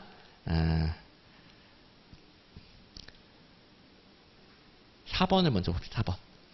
이게 좀 어려운 것들이 있었고 지역적인 규정들이 있었지만 4번은 행정안전부 장관은 지방자치단체의 자치사무에 관하여 법령 위반 사항에 대해서만 서류장부 또는 회계를 감사할 수 있다. 이건 제가 자법감으로 두 문자를 따졌죠. 두 문자 기억하신 분들은 아무리 헷갈린 게 있어도 4번을 고릅니다. 그래서 제가 항상 자치사무, 법령 위반 있는 경우에 행정안전부 장관이나 시도지사의 감사를 받을 수 있다. 자법감. 이렇게 항상 도식화시켜서 외우기 편하게 그림으로도 그려주고 필요하면 두 문자 따주는 거. 그걸 잘 챙겨두시면 기계적으로 푼다. 기계적으로. 그리고 행정사는 아니지만 다른 문제를 통해서 제가 연습시킨 또 문장도 있어요. 4번에 행정안전부 장관이나 시도지사는 지방자치단체의 자치사무에 관해서 보고를 받거나 서류장부 또는 회계를 감사할 수 있어요. 물론 여기는 법령 위반만 가능하다. 그 말은 빠져있긴 하지만 어쨌든 이제 옳긴 옳은 거죠. 어쨌든 자치사무에 대한 감사 제도가 있고 그리고 법령 위반만 가능하다. 이유를 안 쓰는 건 옳은 거예요. 이유를 예를 들어 김덕관은 행정학 강사이다. 그래서 행정학 빼고 김덕관 강사이다도 맞는 거잖아요. 그런 것처럼 이유 안 쓰는 건 괜찮은데 어쨌든 정확히는 법령 위반인 경우에만 감사할 수 있습니다. 그래서 항상 이렇게 도식화시켜주고 예시도 있었고 하니까 가장 정답은 4번이구나 이렇게 보신 분들 잘한 거고요. 이제 5번은 제가 기출문제에 넣어준 게 있죠. 중앙, 지방이 싸우는 경우, 의견을 달리하는 경우에는 행정협의 조정위원회. 이게 지방 간 광역행정 분쟁 조정이 있고 중앙, 지방 간 분쟁 조정 방식이 있죠. 이런 거 구분하는 문제가 잘 나와요. 근데 행정사는 아직 안 나왔었는데 드디어 구분하는 문제 제대로 나왔고 제가 다른 문제를 넣어줬었죠. 똑같네요. 중앙, 지방이 사무를 처리할 때 의견을 달리하는 경우 이를 협의 조정하기 위해 설치하는 기구는 행정협의 조정위원회다. 문장이 완전히 똑같습니다. 완전히 똑같습니다. 자, 그리고 이제 다른 것들은 좀 못 외웠을 수 있습니다. 자, 일단 1번, 2번, 3번은 제가 안 가르쳐줬습니다. 범위가 너무 넓어도 여러분들 합격을 방해하는 거기 때문에 안 가르쳐줬어요. 근데 몰라서도 넘기다 보니까 4번은 제가 두 문자까지 따졌어요. 푸는데 지장이 없었죠. 괜찮습니다. 제가 안 가르쳐주는 건 안 해야 돼요. 네, 참고만 하시면 지방자치 발전과 지역간 균형 발전에 관련해서 국가 지방이 협력하는 중앙지방협력회의가 생겼습니다. 중앙지방협력회의. 이건 제가 안 가르쳐주긴 했지만 지방자치법 개정되면서 새로 들어온 거예요. 이런 것들은 나올 수 있기 때문에 이건 안 가르쳐줬지만 제가 다른 것들은 거의 다 정리해주긴 했어요. 근데 어쨌든 하필이면 안 가르쳐주는 게 나오긴 했네요. 근데 뭐 상관없다. 2번 자치사무 말고 단체나 장이 위임받아 처리하는 국가사무, 그러니까 위임사무들에 대해서 시군구는 1차로 시도지사의 지도감독을 받아요. 이거는 몰라서도 풀 수가 있는 게 우리나라 자치계층 구조 자체가 기초자치단체 시군구, 광역자치단체 시도, 그리고 국가란 말이에요. 여기서 시군구에 대해서 1차, 2차로 나눈다는 것 자체가 1차는 바로 위, 그러니까 하나 위, 시도지사일 수밖에 없죠. 1차가 국가의 주무부 장관이면 2차는 누가 합니까? 2차는 하나님? 그죠? 1차가 주무부 장관이면 2차는 하나님으로 가야 돼요. 이상하죠? 1차가 시도지사, 2차가 주무부 장관. 구조를 알면 좀 이상하다 싶어요. 그리고 3번은 좀 어려울 수 있는데 저도 이제 낚였을 수 있을 것 같아요. 혹시 3번으로 낚이신 분들 있을 수 있을 것 같은데 행정협의 조정위원회는 국무총리 소속이에요. 다시 행정협의 조정위원회는 국무총리 소속이다. 그렇다고 뭐 위원장이 국무총리 이런 건 당연히 아니긴 해요. 근데 국무총리 소속이다 보니까 낚였을 수 있어요. 저도 행정협의 조정위원회 위원장이 누군지 몰라요. 저도 당연히 이런 규정 다 못 외웁니다. 그러니까 여러분들도 제가 15년 넘게 행정만 공부하고 있는데 모르는 게 있단 말이에요. 그걸 여러분들 공부하면 안 되겠죠. 여러분 앞으로 공부할 필요 없는데 어쨌든 국무총리 소속이다 때문에 낚였을 수 있긴 하다. 잘 보시면 국무총리 밑에 행정협의 조정위원회가 있단 말이에요. 어디 소속이라고 해서 위원장이 꼭 이 사람이 하는 건 아니겠죠. 대체로 아니죠. 대체로. 위원장은 따로 두는 거죠. 예를 들어서 국무총리 밑에 뭐 다양한 위원회들 있잖아요. 방송통신위원회, 위원장이 국무총리 아니겠죠. 위원장 따로 있지 뭐 이런 것처럼. 그래서 어쨌든 이게 위원장이 누군지는 앞으로도 외울 필요 없고 몰랐어도 되는데 국무총리 아니다 이렇게 풀 수 있기는 해야 됩니다. 낚이지 말고 국무총리 아니다. 근데 실제 시험에서는 시간이 부족하면 저도 좀 낚였을 것 같긴 해요. 자, 그러면 이제 이 문제는 좀 어려웠으니까 틀릴 수 있다. 그래도 제 강의를 안 들었던 분들은 뭐 두 문자도 몰랐을 때고 당연히 틀릴 수 있죠. 세 문제 틀렸습니다. 세 문제 틀린 걸로 합시다. 그리고 이제 마지막 공부 X. 저도 안 가르쳐줬고요. 앞으로도 할 필요 없습니다. 우리 90점 넘어야 되는 그런 시험 아니에요. 하지 마세요. 제가 안 가르쳐주는 거. 그리고 유일하게 기본서에 없는 내용인데 기본서조차도 없는 거 공부하지 마세요. 근데 기본서에 24문제가 있다니까요. 너무 많아. 기본서 더 줄여야 되겠어요. 350페이지 정도 더 줄여야 되겠어요. 아무튼 다음 시험에서는 기본서에서 한 22문제 정도만 나오게끔 기본서 더 내용 빼버릴 거예요. 여러분들 그래야 더 합격 가능성이 높아지니까. 너무 많이 나왔어요. 너무 많이. 그래서 이거 빼고 다 있고 이건 아예 공부하면 안 되고 참고만. 지방자치단체 보조기관은 부단체장들을 말합니다. 끝. 또 나올 가능성 거의 없긴 한데 이게 다예요. 지방자치단체 보조기관은 부단체장. 끝. 아주 옛날 공무원 아니고 아주 옛날 좀 마이너한 객관식 시험에 한번 나온 적이 있어요. 행정사도 갑자기 내버렸는데 이건 지방자치법에 이런 규정이 있다 보니까 이번에 지방자치로는 지방자치법에 있는 규정을 복사한 문제가 좀 여러 개 보이죠. 세 문제 정도 보이죠. 세 문제면 셋 다네. 셋 다 지방자치법 규정을 복사해서 냈는데 복사하다 보니까 이런 게 하나 들어간 것 같아요. 또 나올 가능성은 별로가 아니라 거의 없다. 그리고 이미 끝났죠. 지방자치단체 보조기관은 부단체장들. 끝. 공부하지 마시고. 자, 그러면 다시 이 화면이 떴네요. 일일이 확인시켜 드렸죠. 행정사 기출문제 280문제에서 12문제. 그리고 제가 128문제 더 드리니까 6문제. 그래서 이거라도 다 맞추면 72점이고 여기서 틀리는 게 있다 하더라도 사람이 당연히 그 외의 문제에서 찍어서라도 맞기 때문에 여기서 뭐 하나 정도 실수할 수 있다 하더라도 72점이 무조건 넘습니다. 그래서 이걸 제대로 공부하신 분들이 넉넉하게 60점을 넘는다. 70점도 넘는다. 이런 분들이 선생님 저는 행정학 그렇게 어렵지 않았는데요. 70점, 80점 합격 후기 올리고 있는 겁니다. 그리고 제가 뭐 틀려도 괜찮다. 마지막 문제까지 포함해서 한 4문제 정도 틀려도 괜찮다. 이건 정말 수험 들어서 대비가 어려운 거예요. 특히 행정사 시험 구조상 대비가 어려워요. 그러니까 4문제 16점 아예 버려요. 아예 버려요. 그래도 84점이에요. 아예 버려버려요. 아예.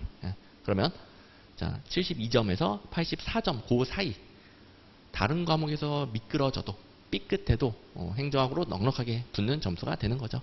올해 시험 다른 과목도 쉬웠으니까 그럴 일도 없지만 다음 시험에서 이제 기본서 제가 페이지 줄여버린다고 그랬습니다. 이렇게나 많이 나오면은 제 기본서 조금 잘못 만든 거예요.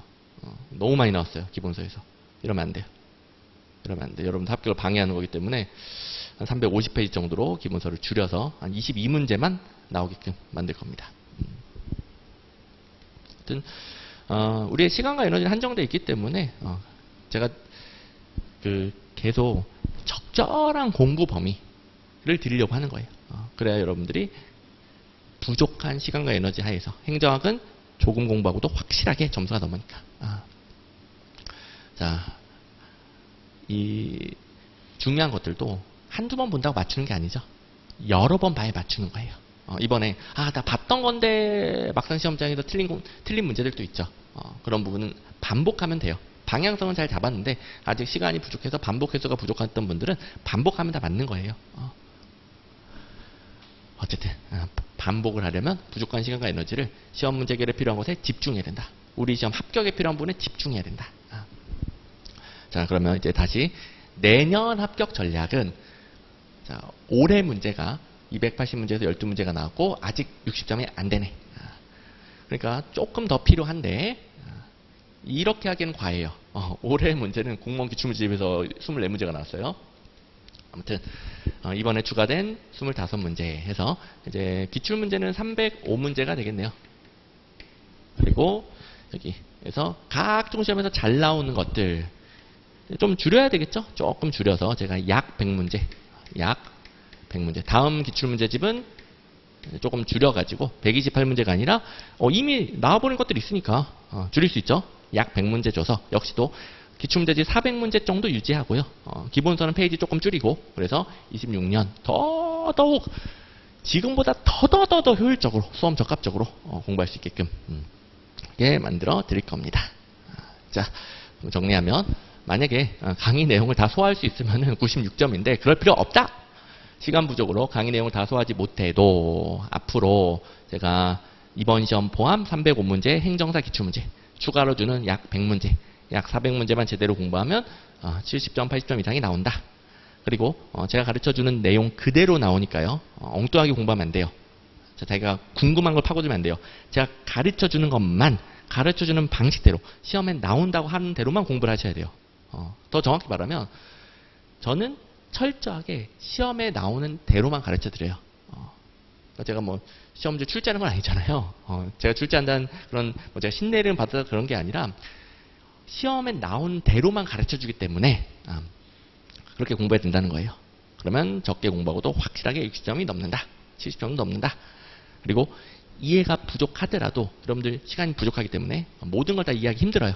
그래도 시험 문제는 잘 풀리도록 공부해야 돼 있고 이건 제가 강의에서 다 만들어줘요. 아까 뭐 2문제를 따준지 않을까? 만들어줘요. 그리고 이해도 잘 될 겁니다. 자, 이렇게 이번에 조금 아쉬웠던 분들 또 공부한 지 얼마 안 된 분들은 제가 정말 심혈을 기울여서 자료 만들고 제가 약속했던 시간보다 좀 오버한 것 같은데 거의 2시간 돼버린 것 같은데 아무튼 그래도 그만큼 여러분들 내년 합격에 어마어마한 도움이 될 겁니다. 긴 강의 듣느라 정말 고생 많으셨고 이왕 고생하는 김에 꼭 합격으로 결실을 맺으시기 바랍니다. 고생하셨습니다.